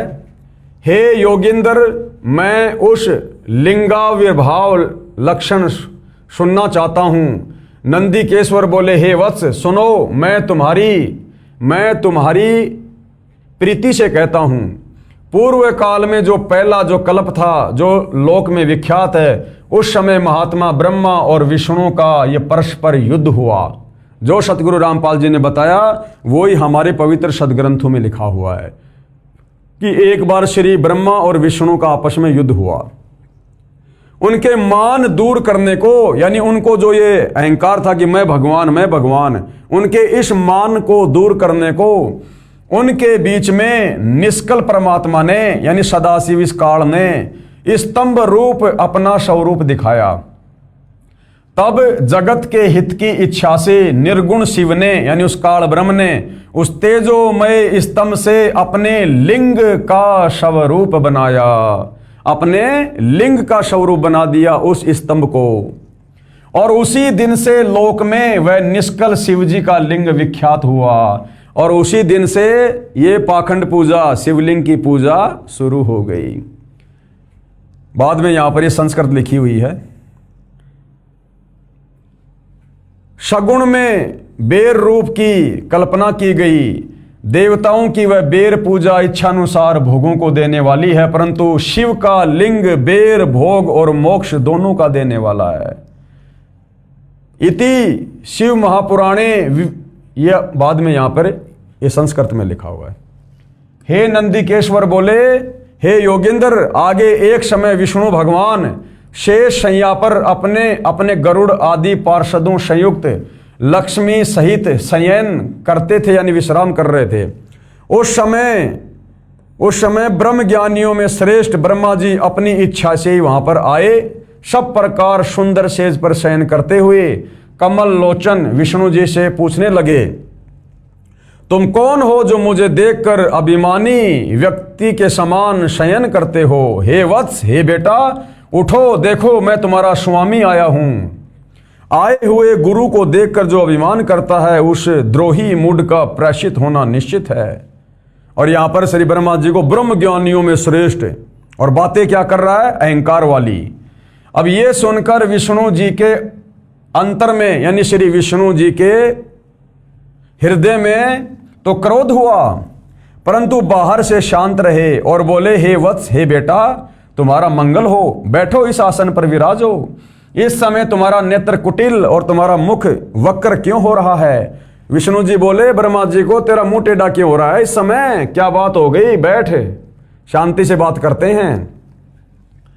ब्रह्मा जी बोले, हे वत्स, यानी हे बेटा विष्णु, तुमको समय के प्रभाव से अभिमान हो गया है। हे पुत्र, मैं तुम्हारा रक्षक और जगत का पितामह हूं। विष्णु बोले, ये तो सब जगत मुझ में स्थित है, तुम चोर के समान किस प्रकार अपना कहते हो? यानी तू क्यों अपने आप को भगवान कह रहा है? भगवान तो मैं हूं। तुम मेरी नाभि कमल से उत्पन्न हुए हो। ये बीच में फिर ये संस्कृत आ गई है, हम सीधा हिंदी पे चलेंगे। तुम मेरे नाभि कमल से उत्पन्न हुए हो, इससे मेरे पुत्र हो। मुझे पुत्र कहना व्यर्थ है। विष्णु जी बोले, तू मेरा बेटा है, मेरे नाभि कमल से उत्पन्न हुआ है, और तू मुझे अपना बेटा कह रहा है, ये गलत बात है। नंदिकेश्वर बोले, इस प्रकार ब्रह्मा विष्णु दोनों ही रजोगुण से मुग्ध होकर विवाद करने लगे। मैं श्रेष्ठ हूं, मैं स्वामी हूं, ऐसा कहकर एक दूसरे को मारने की इच्छा से युद्ध करने लगे। और हंस और गरुड़ वाहन पर स्थित हो ये दोनों देव युद्ध करने लगे। अब बताओ, ब्रह्मा और विष्णु दोनों अपने अपने वाहन पर चढ़कर आपस में झगड़ा करने लगे। किस बात को लेकर? ब्रह्मा कह रहा है कि मैं भगवान हूं, विष्णु कह रहा मैं भगवान हूं। अरे आप और हम तो इनको भगवान मान रहे हैं, और ये आपस में निर्णय नहीं कर पा रहे कि हम भगवान हैं कि नहीं है। वो कह रहा मैं भगवान, वो कह रहा मैं भगवान। अभी तक इनका ही झगड़ा चल रहा है और हम इनको भगवान मान के पूज रहे हैं। तब ब्रह्मा और विष्णु के वाहन गण भी युद्ध करने लगे। गरुड़ और जो श्री ब्रह्मा जी का वाहन था हंस, वो भी आपस में लड़ाई झगड़ा वो करने लगे। तब संपूर्ण देवता विमान में बैठकर उस महायुद्ध देखने को चले आए। अब देखो, अब बाकी जितने भी देवता थे ब्रह्मा और विष्णु का युद्ध देखने के लिए आ गए। वो वहां पर इकट्ठे हो गए 33 करोड़ देवी देवता, और क्या कर रहे हैं? ऊपर से फूल बरसा रहे हैं। हमारे देवता ऊपर से फूल बरसा रहे हैं उस युद्ध को देखकर। ये है हमारे देवता जिनकी हम भक्ति करके मोक्ष चाहते हैं, शांति चाहते हैं। अरे दो भाई आपस में किसी बात को लेकर अगर लड़ाई झगड़ा भी कर रहे हैं तो बाकी लोगों का क्या फर्ज बनता है? उनके झगड़े को शांत करवाना। देवताओं ने यह कहना चाहिए था कि भगवान आप हमारे में से श्रेष्ठ देव हो, अगर आप भी इस प्रकार से लड़ोगे झगड़ोगे तो हमारा क्या होगा? उनकी लड़ाई झगड़ाई समाप्त करने के बजाय हमारे देवता लोग वहां पर युद्ध को देखने आ गए और ऊपर से फूल बरसा रहे हैं कि लड़ो मरो, लड़ो मरो। तब संपूर्ण देवता विमानों में बैठकर उस महा अद्भुत युद्ध देखने को चले आए। जैसे दो जोटे आपस में लड़ाई करते हैं, लोग देखते हैं ना, ऐसे ब्रह्मा और विष्णु जी लड़ रहे हैं, जिनको हम भगवान कहते हैं। ये भगवानों के लक्षण है ये। अरे समाज में थोड़ा बहुत जो आदमी जो विवेक और बुद्धि का इस्तेमाल करता है ना, वो भी आपस में नहीं लड़ते झगड़ते। ये तो आप और हमारी बुद्धि स्तर से भी गिरे हुए हैं। बताओ, भगवान होकर और आपस में लड़ाई झगड़ा कर रहे हैं ये, और हम इनकी पूजा करके मोक्ष चाहते हैं। और आकाश में उनके ऊपर फूल बरसाने लगे। देवता उनके ऊपर फूल बरसा रहे हैं कि बहुत बढ़िया, लड़ो लड़ो लड़ो।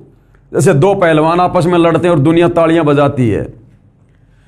तब विष्णु जी क्रोध पर ब्रह्मा जी की छाती में, तब विष्णु जी ने क्या किया? ब्रह्मा जी की छाती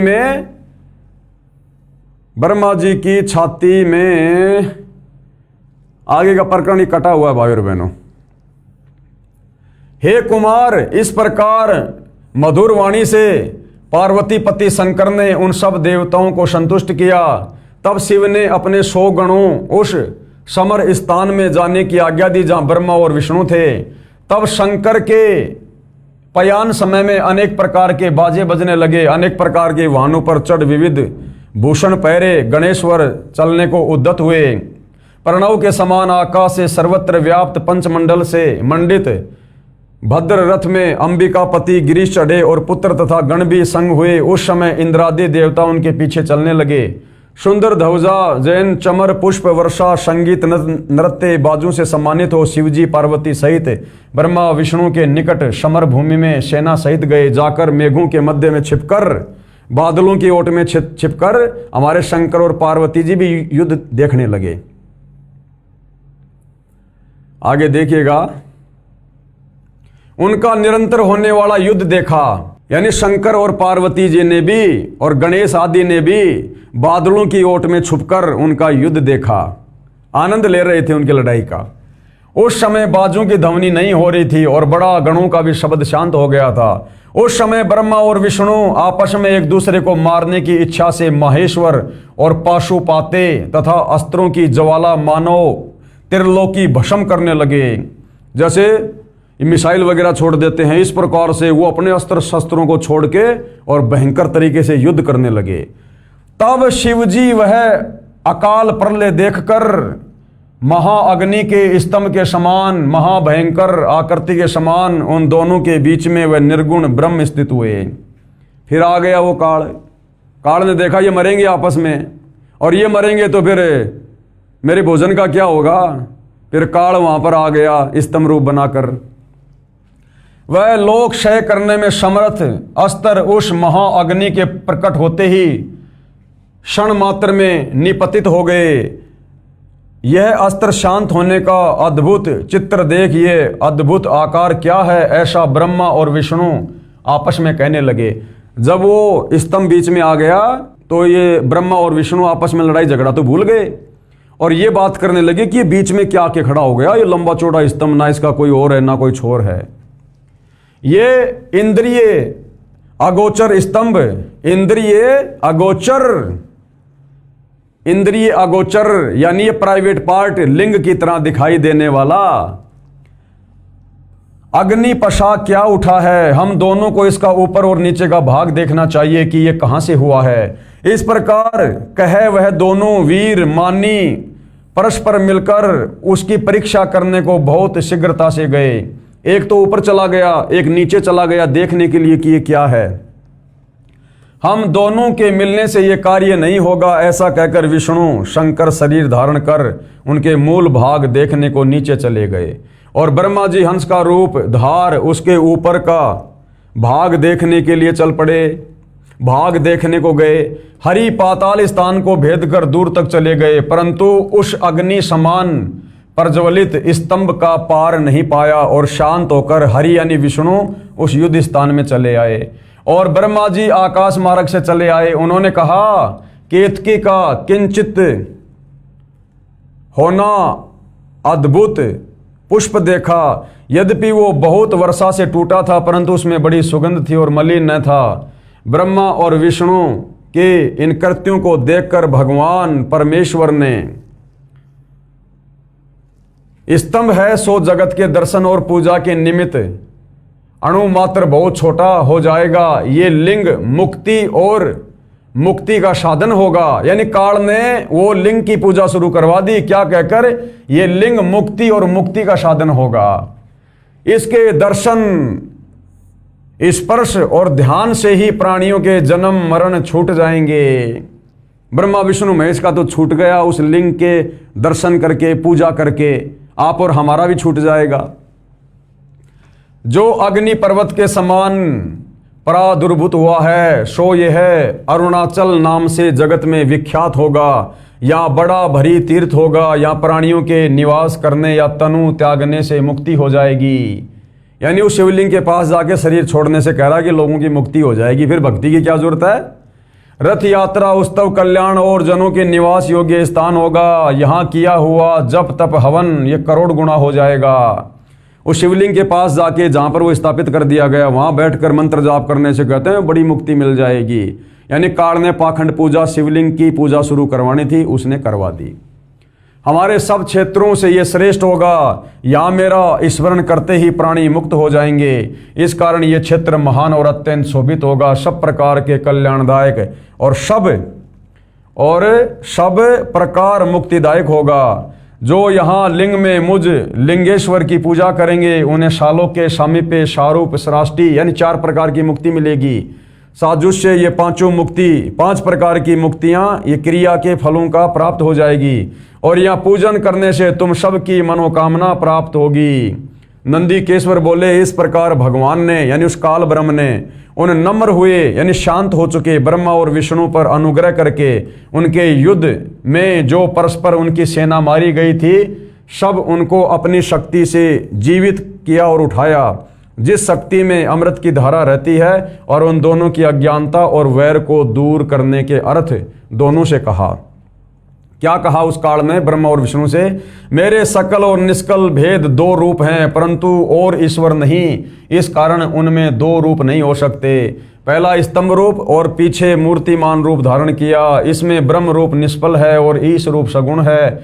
मेरे ये दोनों रूप सिद्ध हैं, दूसरे किसी के नहीं हो सकते, इस कारण तुम दोनों को अथवा दूसरों को ईश्वरत्व की प्राप्ति नहीं हो सकती। तुमने जो अज्ञान से अपने को ईश माना, क्या कह रहा है वो काल ब्रह्मा विष्णु को, कि तुमने जो अज्ञानता से अपने को ईश यानी भगवान मान लिया ये बड़ा अद्भुत हुआ, उसके दूर करने को ये मैं रण क्षेत्र में आया हूं। यानी तुम्हारा ये घमंड तोड़ने के लिए आया हूं मैं कि तुम भगवान नहीं हो। अब तुम अपना अभिमान त्याग कर मुझ ईश्वर में अपनी बुद्धि लगाओ, मेरे प्रसाद से लोक में सर्व अर्थ प्रकाश करते हैं। मुझ गुरु के वचन ही तुमको बारंबार प्रमाण है, तुम्हारी प्रीति से ही ये गूढ़ ब्रह्मत्व मैं तुमसे कहता हूं। मैं ही पर ब्रह्म हूं और मेरा ही कल अकल रूप, और ब्रह्म होने से मैं ईश्वर हूं। क्या कह रहा है, मैं ही ब्रह्म हूं और मेरा ही कल अकल रूप है और ब्रह्म होने से मैं ईश्वर हूं। अनुग्रह की ही मेरा ये करते हैं, सर्वव्यापी होने से और जगत के वर्धक होने से मैं ब्रह्मा हूँ। हे ब्रह्मकेश, समत्व और व्यापक होने से मैं आत्मा हूँ और संपूर्ण जीव आत्मा नहीं है, इसमें संदेह नहीं। अनुग्रह से ही ये सर्व के अंत तक जो जगत का जो कृत्य और पंचक है, मैं इस सब का ईश हूँ, ये मेरा है, मेरे सिवाय किसी दूसरे का नहीं है। प्रथम तो ब्रह्म ज्ञान के निमित्त निष्कल ब्रह्म का प्रादुर्भाव हुआ। यानी इस प्रकार की सारी बातें लिखी गई है भाई और बहनों, ये आप जियों के सामने है, आप इसको पढ़ सकते हैं। यानी इसने वो पाखंड पूजा, लिंग पूजा शुरू करवा दी इस काल ब्रह्म ने। ब्रह्मा और विष्णु जब युद्ध कर रहे थे तो वहां पर इसने वो स्तंभ रूप दिखाया अपना, और कुछ देर के बाद में उसको अपने प्राइवेट पार्ट यानी लिंग के रूप में उसको परिवर्तित कर दिया। अब ब्रह्मा विष्णु आपस में लड़ाई झगड़ा भूलकर उसका और छोर देखने में लग गए। उसके बाद वहां पर वो काल प्रकट हो गया और उसने सारी बात बता दी कि भैया तुम भगवान नहीं हो और ऐसे ऐसे इसकी पूजा करो, तुम्हारा कल्याण होगा, ये होगा वो होगा। और उसके बाद विशेषकर हिंदू समाज में शिवलिंग की यानी काल के प्राइवेट पार्ट की पूजा शुरू हो गई। आगे क्या कह रहे हैं कबीर जी के वकील सतगुरु रामपाल जी, ये देखिएगा, अब आपको सरल भाषा में समझाया जा रहा है। उपरोक्त शिव महापुराण के इस प्रकरण से सिद्ध हुआ कि श्री ब्रह्मा जी, श्री विष्णु जी तथा श्री शंकर जी की माता जी दुर्गा देवी यानी अष्टंगी देवी है, तथा पिता सदाशिव अर्थात काल ब्रह्म है, जिसने श्रीमद् भगवद गीता का ज्ञान श्री कृष्ण जी में प्रवेश करके बोला था। इसी को क्षर पुरुष यानी क्षर ब्रह्म यानी ज्योति निरंजन काल ब्रह्म भी कहा गया है। यही प्रमाण श्रीमद् भगवद गीता अध्याय 14 श्लोक 3 से 5 में भी है कि रज यानी रजगुण ब्रह्मा, सत यानी सतगुण विष्णु और तम यानी तमगुण शंकर, तीनों गुण प्रकृति अर्थात दुर्गा देवी से उत्पन्न हुए हैं। तीनों गुण यानी ब्रह्मा विष्णु महेश, रजगुण ब्रह्मा, सतगुण विष्णु, तमगुण शंकर, ये प्रकृति अर्थात दुर्गा देवी से उत्पन्न हुए हैं यानी जन्म हुआ है। प्रकृति तो सब जीवों को उत्पन्न करने वाली माता है और मैं यानी काल ब्रह्म यानी गीता ज्ञानदाता सब जीवों का पिता हूं। और मैं क्या करता हूं, ये काल ब्रह्म क्या कह रहा है, मैं दुर्गा यानी इस प्रकृति के गर्भ में बीज स्थापित करता हूं यानी पति पत्नी व्यवहार से उत्पत्ति करता हूं, जिससे सबकी उत्पत्ति होती है। सबकी उत्पत्ति ब्रह्मा विष्णु महेश से लेकर देवी देवता आप और हम आम प्राणी, ये तीनों गुण, तीन गुण ध्यान रखना भाइयों और बहनों, क्योंकि पवित्र गीता जी चारों वेदों का संक्षिप्त रूप है, तो ये कोड वर्ड में है, संकेतों में है।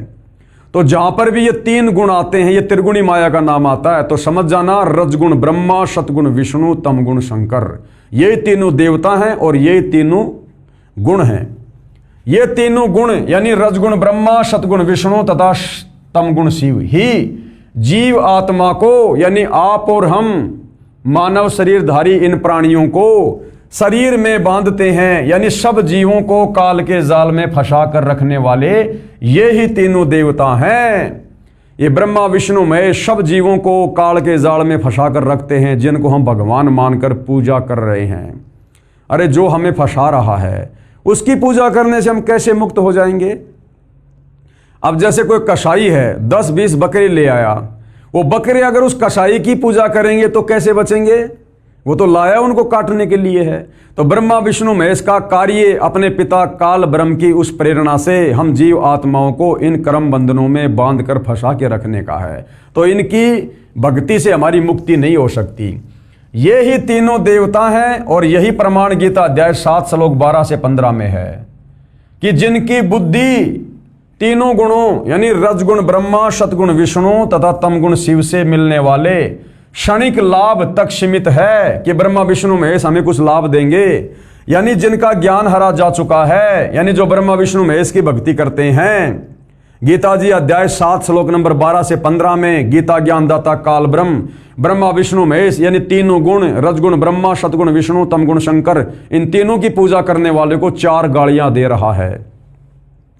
वे राक्षस स्वभाव को धारण किए हुए यानी ब्रह्मा विष्णु महेश की पूजा करने वाले, तीनों गुणों की पूजा करने वाले लोगों को काल ब्रह्म क्या कह रहा है, वे राक्षस स्वभाव को धारण किए हुए मनुष्यों में नीच दूषित कर्म करने वाले मूर्ख हैं जो मुझे यानी गीता ज्ञानदाता को भी नहीं भजते, यानी मेरे ओम नाम की भक्ति भी नहीं करते, जो गीता जी और चारों वेदों की सर्वश्रेष्ठ भक्ति है वो भी नहीं करते। ये तो ब्रह्मा विष्णु महेश की भक्ति कर रहे हैं, उसी की पूजा कर रहे हैं, जिससे इनका कोई भला कोई मुक्ति नहीं होने वाली। विशेष श्री शिव पुराण के विद्वेश्वर संहिता खंड 1 अध्याय 9 के श्लोक 40 और 46 तथा अध्याय 5 के श्लोक 26 से 31 की फोटोकॉपी ऊपर लगी है, जो अभी हमने देख ली है। इनमें कहा है कि काल ब्रह्म ने क्या कहा है कि जीवों को जन्म मृत्यु के चक्कर में रजगुण ब्रह्मा, सतगुण विष्णु तथा तमगुण शिव, ये तीनों गुण यानी तीनों देवता डालते हैं। जीवों को जन्म और मरण के चक्कर में यही तीनों देवता बांध के रखते हैं, रजगुण ब्रह्मा, सतगुण विष्णु, तमगुण शंकर।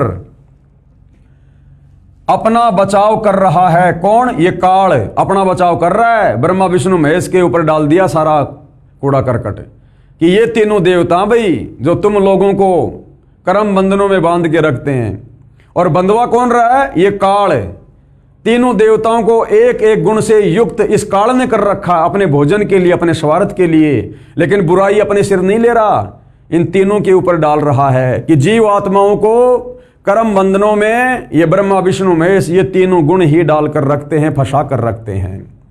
यह काल ब्रह्म इस प्रकार कपट युक्त कार्य करता है, धोखाधड़ी करता है। ये गीता अध्याय 7 श्लोक 12 में इसी ने कहा है कि जो कुछ तीनों गुणों यानी रजगुण ब्रह्मा से उत्पत्ति, सतगुण विष्णु से स्थिति तथा तमगुण शिव से संहार हो रहा है, इसका निमित्त मैं हूं।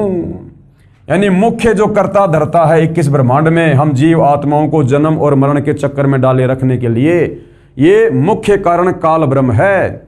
इसी काल ब्रह्म के एक एक गुण से प्रभावित होकर ये ब्रह्मा विष्णु महेश अपना कार्य कर रहे हैं।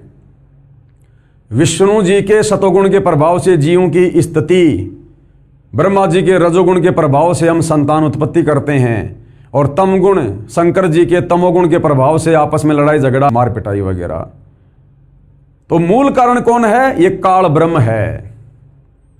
और ये काल ब्रह्म अपने ऊपर ना लेकर ब्रह्मा विष्णु महेश के ऊपर ही टोपी पहना रहा है कि भैया ये ब्रह्मा विष्णु महेश ये तीनों गुण जीव आत्माओं को जन्म और मरण के चक्कर में बांध कर रखे हुए हैं, और जो इनकी पूजा करता है वो राक्षस स्वभाव को धारण किया हुआ मनुष्यों में नीच दूषित कर्म करने वाला मूर्ख आदमी है। यानी गीता जी में ब्रह्मा विष्णु महेश की तीनों गुणों की पूजा करने वालों को 4 गालियां दी गई है। अब देख लो भाई और बहनों, जनता की अदालत में जनता के सामने कबीर जी के वकील सतगुरु रामपाल जी ने हिंदू धर्मशास्त्रों को दिखाकर सब कुछ क्लियर कर दिया है। परम अक्षर ब्रह्म कौन है? परम अक्षर ब्रह्म कबीर देव, कबीर परमात्मा, सारी सृष्टि के मालिक है। परम अक्षर ब्रह्म यानी कबीर जी ने यथार्थ ज्ञान अपनी प्रिय आत्मा संत गरीबदास छुड़ाने वाले को बताया। उन्होंने अपनी वाणी में उसे समझाया, कहा कि अकेले ब्रह्मा विष्णु तथा शिव इसके कारण नहीं है, क्योंकि आदरणीय गरीबदास जी को कबीर परमात्मा जब उनकी 10 साल की उम्र थी छुड़ानी के खेतों में आकर मिले थे, और उनकी आत्मा को शरीर से निकालकर सतलोक लेकर गए थे। और सतलोक ले जाते समय यहाँ के 21 ब्रह्मांड के सारे ब्रह्मांड दिखाए, यहाँ के ब्रह्मा विष्णु महेश धर्मराय दुर्गा सब के लोक से परिचित करवाया कि देखो ये बैठा है ब्रह्मा, ये बैठा विष्णु, ये बैठा शंकर, और देवी दुर्गा का लोक दिखाया। ऊपर ब्रह्म लोक में वो काल दिखाया कि जिसको तुम निराकार परमात्मा कहते हो, ये है वो काल जो ब्रह्मा विष्णु महेश को निमित्त बना के सब जीवों को जो है वो फंसा के रखता है। तो आदरणीय गरीबदास जी सारी स्थिति से परिचित थे। परमात्मा फिर सतलोक ले गए, फिर उनको सतलोक दिखाया, वहाँ कितने ठाट बाट है, कितने सुख हैं। और उसके बाद गरीबदास जी का ज्ञान योग खोला। उसके बाद गरीबदास जी ने अपने सदग्रंथ साहिब में अमृतवाणियाँ लिखवाई और क्या कहा कि अकेले ब्रह्मा विष्णु महेश ही जीव आत्माओं को फांसने के कारण नहीं है, ये काल और दुर्गा ये हैं मुख्य। ये पांचों मिलकर हम जीव आत्माओं को यहाँ पर शरीर में बांधकर और हमारे को काल के जाल में फंसा के रखते हैं। ब्रह्मा विष्णु महेश्वर माया और धर्मराय कहिए। ब्रह्मा विष्णु महेश, माया यानी दुर्गा, और धर्मराय यानी ये काल, यानी ये 5 हो गए। ब्रह्मा विष्णु महेश इनकी माँ है ये माया दुर्गा, और इनका पिता है धर्मराय ये काल। ब्रह्मा विष्णु महेश माया और धर्मराया कहिए, इन पांचों मिल परपंच बनाया और वाणी हमरी लइये। इन पांचों ने मिलकर यह षड्यंत्र रचा है, पांचों ने मिलकर जीव आत्माओं को फंसाने के लिए। इन पांचों मिल जीव अटकाए, यानी भक्ति से दूर कर रखा है, भ्रमित कर रखा है, और जुगन जुगन हम आन छुड़ाए। और कबीर परमात्मा ने बताया कि भाई गरीबदास, मैं युगों युगों से, जब से ये आत्मा सतलोक से बिछुड़कर यहाँ आई है, मैं इनको वापस सतलोक ले जाने के लिए युगों युगों से संत रूप में, साधु रूप में, जिंदा बाबा के रूप में, तत्वदर्शी संत के रूप में आता हूँ, ज्ञान समझाता हूँ, और सतलोक ले चलने के लिए मैं इनको तैयार करता हूँ। पेश है गीता अध्याय 14 श्लोक नंबर 4 और 5 की फोटोकॉपी। गीता अध्याय 14 श्लोक नंबर 4, जिसमें ये काल, ये ब्रह्म खुद स्वीकार कर रहा है कि ये प्रकृति यानी दुर्गा तो मेरी पत्नी है, और मैं इसके गर्भ में बीज स्थापित करके सबकी उत्पत्ति करता हूं। गीता अध्याय 14 श्लोक 4 की फोटोकॉपी ये देखिएगा भाई और बहनों। गीता जी का श्लोक आप जियों के सामने है, आप जी देख सकते हैं। सर्व योनिषु कौन्ते मूर्ते संभवती या तासाम ब्रह्म महत योनि अहम बीज प्रद पिता। और यहां पर सबसे अच्छी जो बात है, ये गीता प्रेस गोरखपुर से प्रकाशित गीता है, और इसमें एक तरफ संस्कृत है, एक तरफ हिंदी है, ताकि किसी को भी समझने और पढ़ने में कोई दिक्कत ना आए। तो गीता अध्याय 14 श्लोक नंबर 4 में ये काल ब्रह्म क्या कह रहा है? हे अर्जुन, नाना प्रकार की सब योनियों में जितनी मूर्तियां, यानी जितने भी जीव हैं, गधे, कुत्ते, सुअर, इंसान, अर्थात शरीरधारी ये प्राणी जो ये उत्पन्न होते हैं, प्रकृति कौन? दुर्गा। प्रकृति तो उन सब की गर्भ धारण करने वाली माता है, और मैं यानी काल ब्रह्म बीज को स्थापित करने वाला पिता हूं। यानी मैं और दुर्गा पति पत्नी व्यवहार करके, सेक्स करके, शारीरिक संबंध बना के सभी प्राणियों की उत्पत्ति करते हैं। अब बताओ भाई और बहनों, गीता जी बिल्कुल क्लियर कर रही है। इसी प्रकार से ब्रह्मा विष्णु महेश की जो है ये जन्म हुआ काल और दुर्गा से, अन्य देवी देवताओं का जन्म हुआ, और उसके बाद में श्री ब्रह्मा जी को रजोगुण से युक्त करके मैथुन क्रिया के माध्यम से इसने फिर आप और हम जीव आत्माओं को आपस में विषय वासनाओं से प्रेरित करके संतान उत्पत्ति करवाना शुरू कर दिया। तो निमित्त कारण वो काल ही है, क्योंकि उसी के रजोगुण के कारण ब्रह्मा जी रजोगुण से युक्त है, और ब्रह्मा जी के रजोगुण से प्रभावित होकर आप और हम प्राणी तीनों लोकों में, जीव जंतुओं से लेकर पशु पक्षियों से लेकर इंसान, देवता, गंधर्व, यक्ष, किन्नर, सब संतान उत्पत्ति कर रहे हैं। तो मूल कारण कौन है? ये काल और दुर्गा। बिल्कुल क्लियर कर रखा है भाइयों और बहनों। हे अर्जुन, नाना प्रकार की सब योनियों में जितनी मूर्तियां अर्थात शरीरधारी ये प्राणी उत्पन्न होते हैं, प्रकृति यानी दुर्गा तो उन सब की गर्भ धारण करने वाली माता है, और मैं यानी ब्रह्म, क्योंकि गीता का ज्ञान कौन दे रहा है? ये ब्रह्म दे रहा है। मैं बीज को स्थापन करने वाला पिता हूं।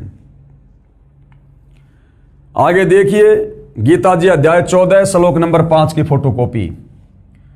सत्वम रज और तम यानी सतगुण, रजगुण और तमगुण यानी ब्रह्मा विष्णु महेश। सतोगुण विष्णु, रजोगुण ब्रह्मा, तमोगुण शंकर। इति गुणा प्रकृति संभवा निर्बंधन्ति महाबाहो देहे देहिनम अव्यम।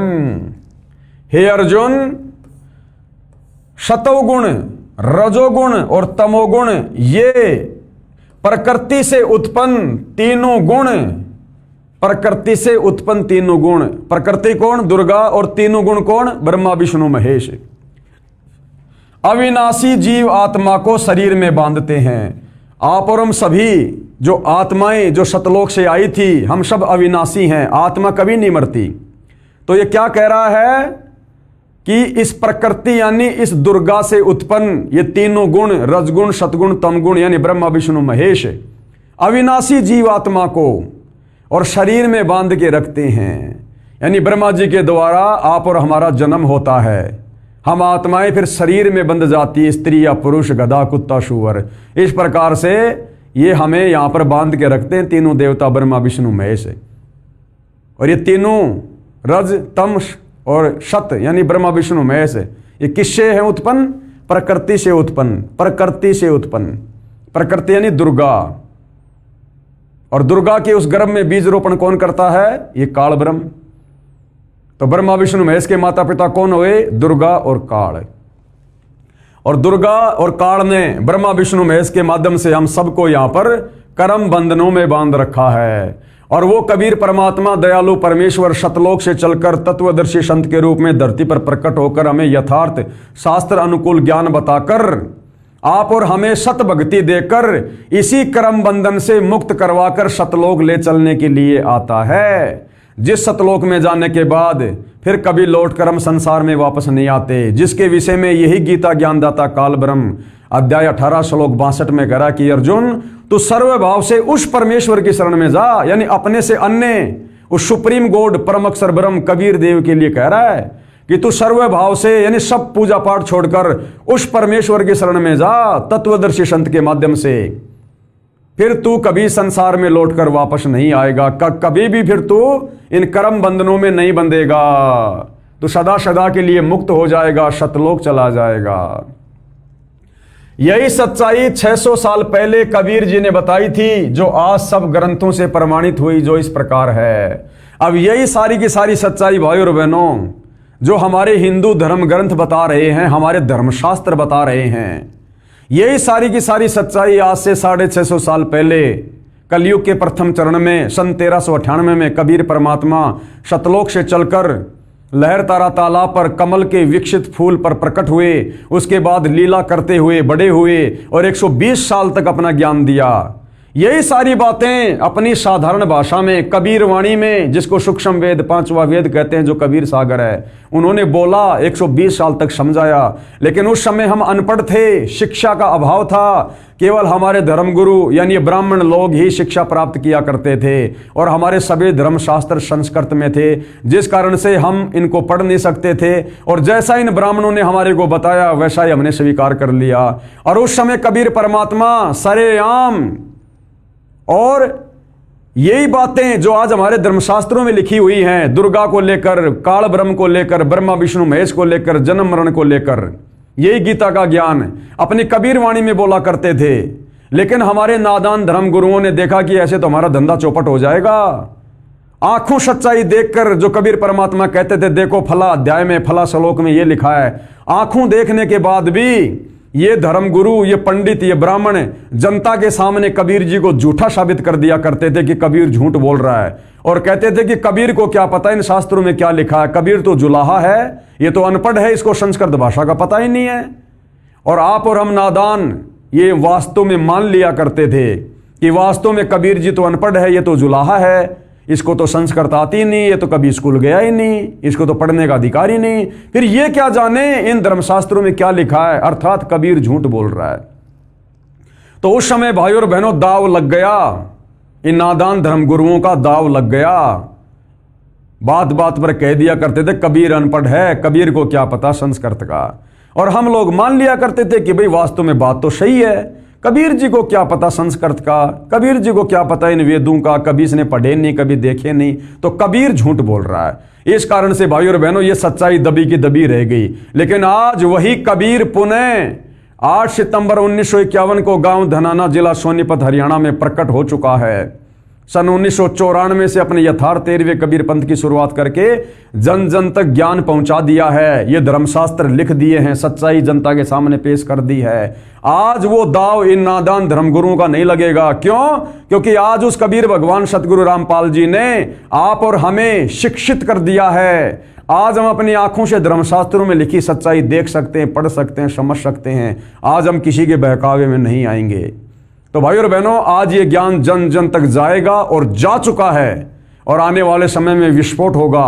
पूरा विश्व इन नादान धर्म गुरुओं को धिक्कारेगा, दुत्कारेगा और अपनी आत्मा के कल्याण के लिए सतगुरु रामपाल जी की शरण में आकर शत भक्ति करेगा। तो जो ज्ञान कबीर परमेश्वर 650 साल पहले अपनी कबीर वाणी में सिंपल भाषा में दिया करते थे, जिसको हमने रिजेक्ट कर दिया था, आज उसी ज्ञान का समर्थन, उसी कबीर परमेश्वर की वाणियों का समर्थन आज हमारे ये तमाम हिंदू धर्म ग्रंथ समर्थन कर रहे हैं कि हाँ, जो कबीर जी ने कहा था वो बात 100% सत्य थी और आज भी है। और आज पूरे विश्व में यह ज्ञान जाएगा, परमेश्वर रामपाल जी का डंका बजाएगा और अनेकों आत्माएं इस काल के लोक से मुक्त होकर, जो सच्चे हृदय से, सच्ची नीयत से इस ज्ञान को समझकर सतगुरु रामपाल जी की शरण में आकर, जो एकमात्र पृथ्वी पर तत्वदर्शी संत हैं, यदि आजीवन मर्यादा में रहकर भक्ति करेंगे, उनके वचन में रहेंगे, तो भाई और बहनों निश्चय अपनी आत्मा का कल्याण करवाएंगे। जन्म और मरण से, इस काल के कर्म बंधनों से छूटकर उस अविनाशी स्थान सतलोक को प्राप्त करेंगे, परम शांति को प्राप्त करेंगे, जहां जिसके विषय में गीता जी का ज्ञान बोलने वाला यह ब्रह्म अध्याय 18 श्लोक 62 में कह रहा कि अर्जुन, तू सर्वभाव से उस परमेश्वर की शरण में जा, जहां जाने के बाद साधक फिर लौटकर वापस इस संसार में नहीं आता, काल के लोक में। तो भाई और बहनों, एक बहुत बड़ा रहम किया है सतगुरु रामपाल जी ने परमात्मा चाहने वाली आत्माओं पर। आप और हमने भी इस सतगुरु रामपाल जी के इस महाउपकार का हमने जमकर फायदा उठाना चाहिए। ये मौका हमें दोबारा नहीं मिलेगा, आत्म कल्याण वाला। तो भाई और बहनों, जनता की अदालत में मामला चल रहा है। एक तरफ श्री कृष्ण जी की पैरवी करने के लिए, उनको परमात्मा बताते हुए, हिंदू धर्म ग्रंथों का हवाला देते हुए हिंदू धर्म के धर्मगुरु खड़े हैं। दूसरी तरफ कबीर जी के वकील के रूप में स्वयं कबीर सतगुरु रामपाल जी के रूप में खड़े हैं और उन्हीं हिंदू धर्मशास्त्रों को दिखा दिखाकर उन श्री कृष्ण जी के वकील हिंदू धर्म ग्रंथों की पोल पट्टी जनता के सामने खोल रहे हैं। और शिक्षित जनता, जो जनता की अदालत में स्वयं जज है, आंखों से इन प्रमाणों को देखकर जो हिंदू धर्मशास्त्रों में है, धीरे धीरे सच्चाई से परिचित हो रही है। तो भाई और बहनों, आगे का मुकदमा कल रात्रि 8:30 बजे। क्या मुकदमा है? पूज्य कबीर परमेश्वर यानी कबीर देव जी की अमृतवाणी में सृष्टि रचना, जो आज हमारे हिंदू धर्म ग्रंथों में हम देख रहे हैं, वही सारा ज्ञान, वही सृष्टि रचना जो कि त्यों कबीर जी ने 650 साल पहले कही थी। तो उसके विषय में भाई और बहनों, हम कल रात्रि 8:30 बजे विशेष ज्ञान चर्चा करेंगे। तब तक पूज्य गुरुदेव भगवान आप और हम सबको आज्ञा दे, आशीर्वाद दे, सद्बुद्धि दे, हमारा मार्गदर्शन करे। बंदी छोड़ सतगुरु रामपाल जी परमेश्वर जी की जय हो।